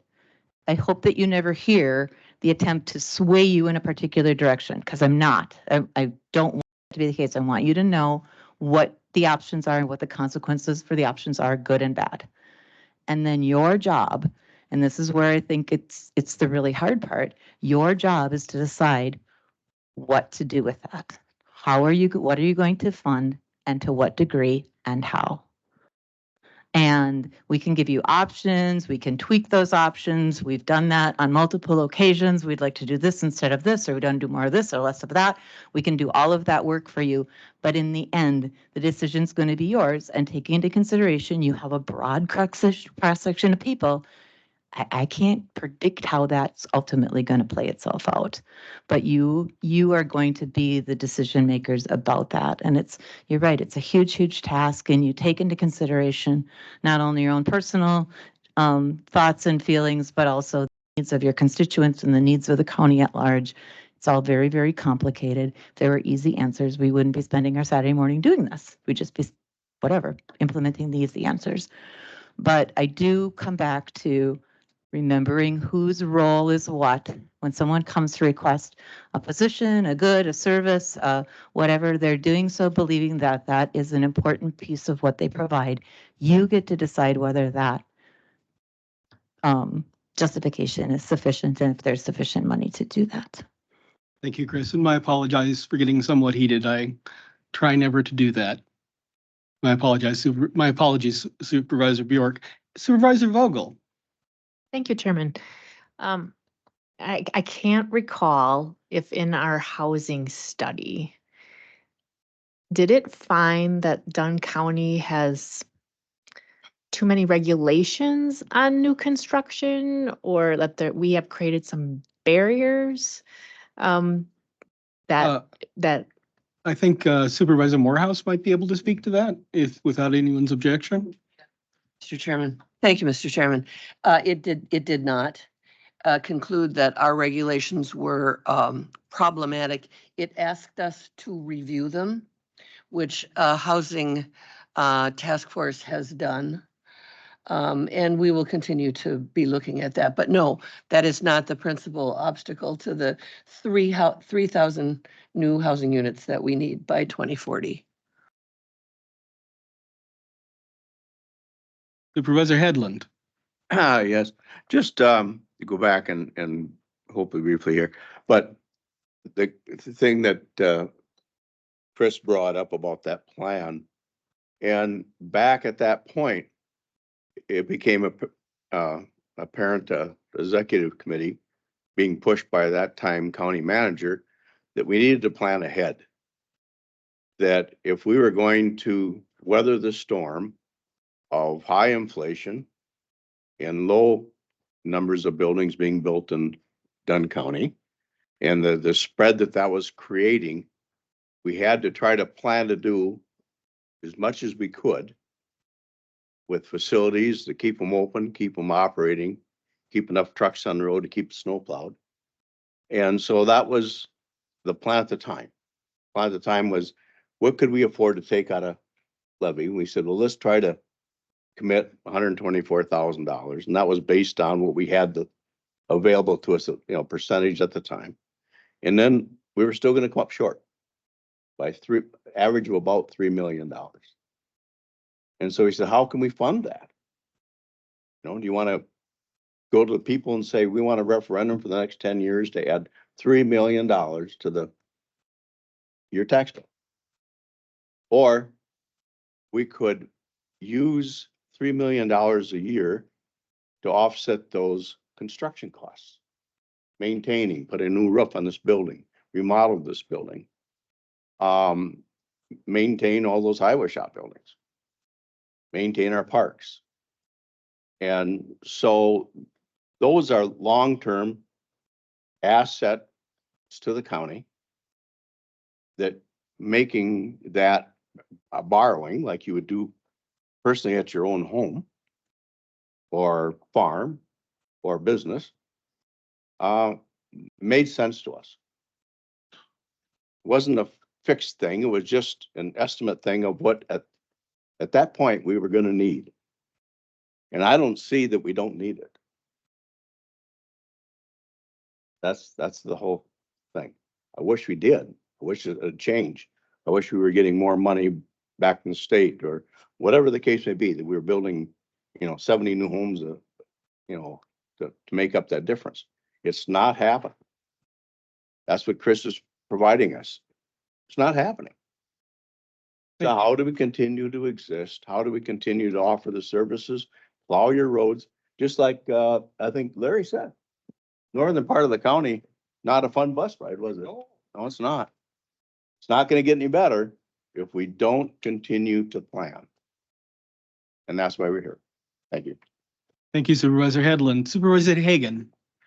I have one comment and one question, if you will. My comment is in the state statutes, chapter 59, subchapter 3, section 59.10.1C, allows us as the board to set our compensation, basically. So if there's one thing that we as a board could probably do to save a little bit of money is to actually reduce the compensation we get on these board meetings. So I propose, and I would like to propose this later on formally, that we drop our compensation to these meetings and our subcommittees down to, I don't think we can eliminate it by statute. So I'm going to propose it to be $1 per meeting. And I assume that'd be through the executive committee to propose something like that. So I'll plan on doing that in the future. My question is for equalized value for the history, What was, do you know, this might be before your time, during the 2007, 2010 history? Because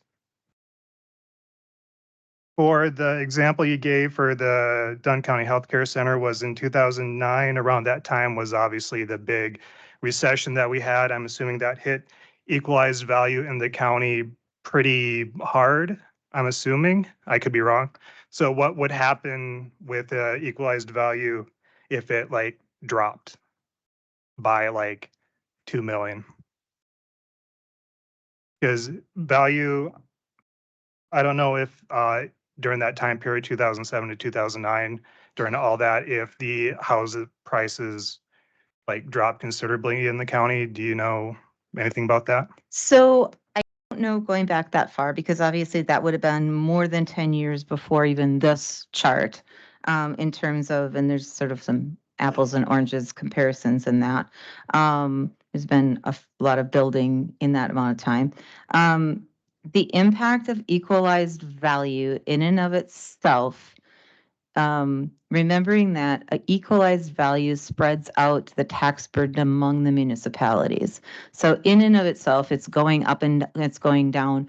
If it went down dramatically, it would potentially increase the mill rate. But if you're still asking for the same amount of taxes, it all gets to be a pretty complicated equation to plot out exactly what would happen. It's an interesting question because it's probably fairly easily sorted outable by going back and looking at that old data, but I don't know off the top of my head. Going off the housing study and everything like that, I'm just for myself concerned that maybe house prices around the county may potentially have a impact like that. So I was just wondering about like if something does happen in the future, that might be something to keep an eye out for. Thank you. Supervisor Thomas. Yeah, I just, couple comments and then one question. My first comment is I'd like to thank all the different department heads that presented today. I think they did a really admirable job on presenting their case and put it in a way that I'd really understand it and get curious about things and hopefully be able to help be part of the process that can move us forward. And second comment is thank you to you and Vieta and the other the leadership of our department heads for the excellent information provided and explanation to a lot of the different questions that came up today and many more that are probably to come and through this process. But this is my second go around of this, and this time was even smoother than the first time. And I appreciate the information. It's much easier to understand, and like I said, be able to ask questions. And my final question is for our county clerk. Where was your presentation today? You don't need any more? I mean, if you want to throw a couple $1 million election center, I've got a great way to use the buildings out back. Yeah, I just teasing. So I think Supervisor Thomas, it raises an interesting question because one of the other supervisors says, well, what about human services? Remember, these are only capital improvements. So they're the big stuff. The general operating stuff, you're going to get plenty of time to drill into. Somebody's got to. Supervisor Story. Thank you, Mr. Chair. I've been away for a few years, but one of the things that I heard was that 40% of our property taxes goes to pay for our budget. Was that correct? Did I hear that correctly? Somebody made that quote. I don't know off the top of my head. Isn't it like 20-ish%? We've looked at it before. I don't have the number off the top of my head, but it's not 46%. Well, what would be interesting to me is to look at the overall budget. And if it's 20%, see what that 20% would be, or the 40% or whatever it is. And then go back and have our treasurer, print out the list of all of those that haven't paid their property taxes. And also how those property taxes are assessed differently to corporations, to farmers, to city people, so that we could see what that difference is, so that we would realize perhaps just how many people out there are getting services from Dunn County, but not paying those taxes, and also contributing to us maybe having to raise the levy so that the rest of us are paying more for the people that are not paying their property taxes. I think that would be an interesting thing to see.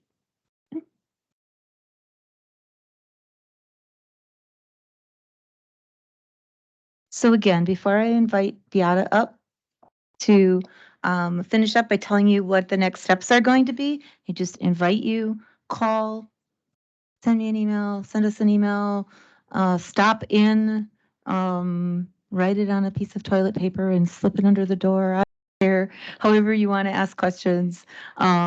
We want you to understand, because again, as Supervisor Bjork stated, you know, this has direct impact on real life and real life people, including most of us. All of us. You're all on the board. You all live here somewhere. And so it has real life impact on us, and so and all of the people that you serve. So with that, I'm going to have Beata come back and just talk for a minute about what the next steps are going to be.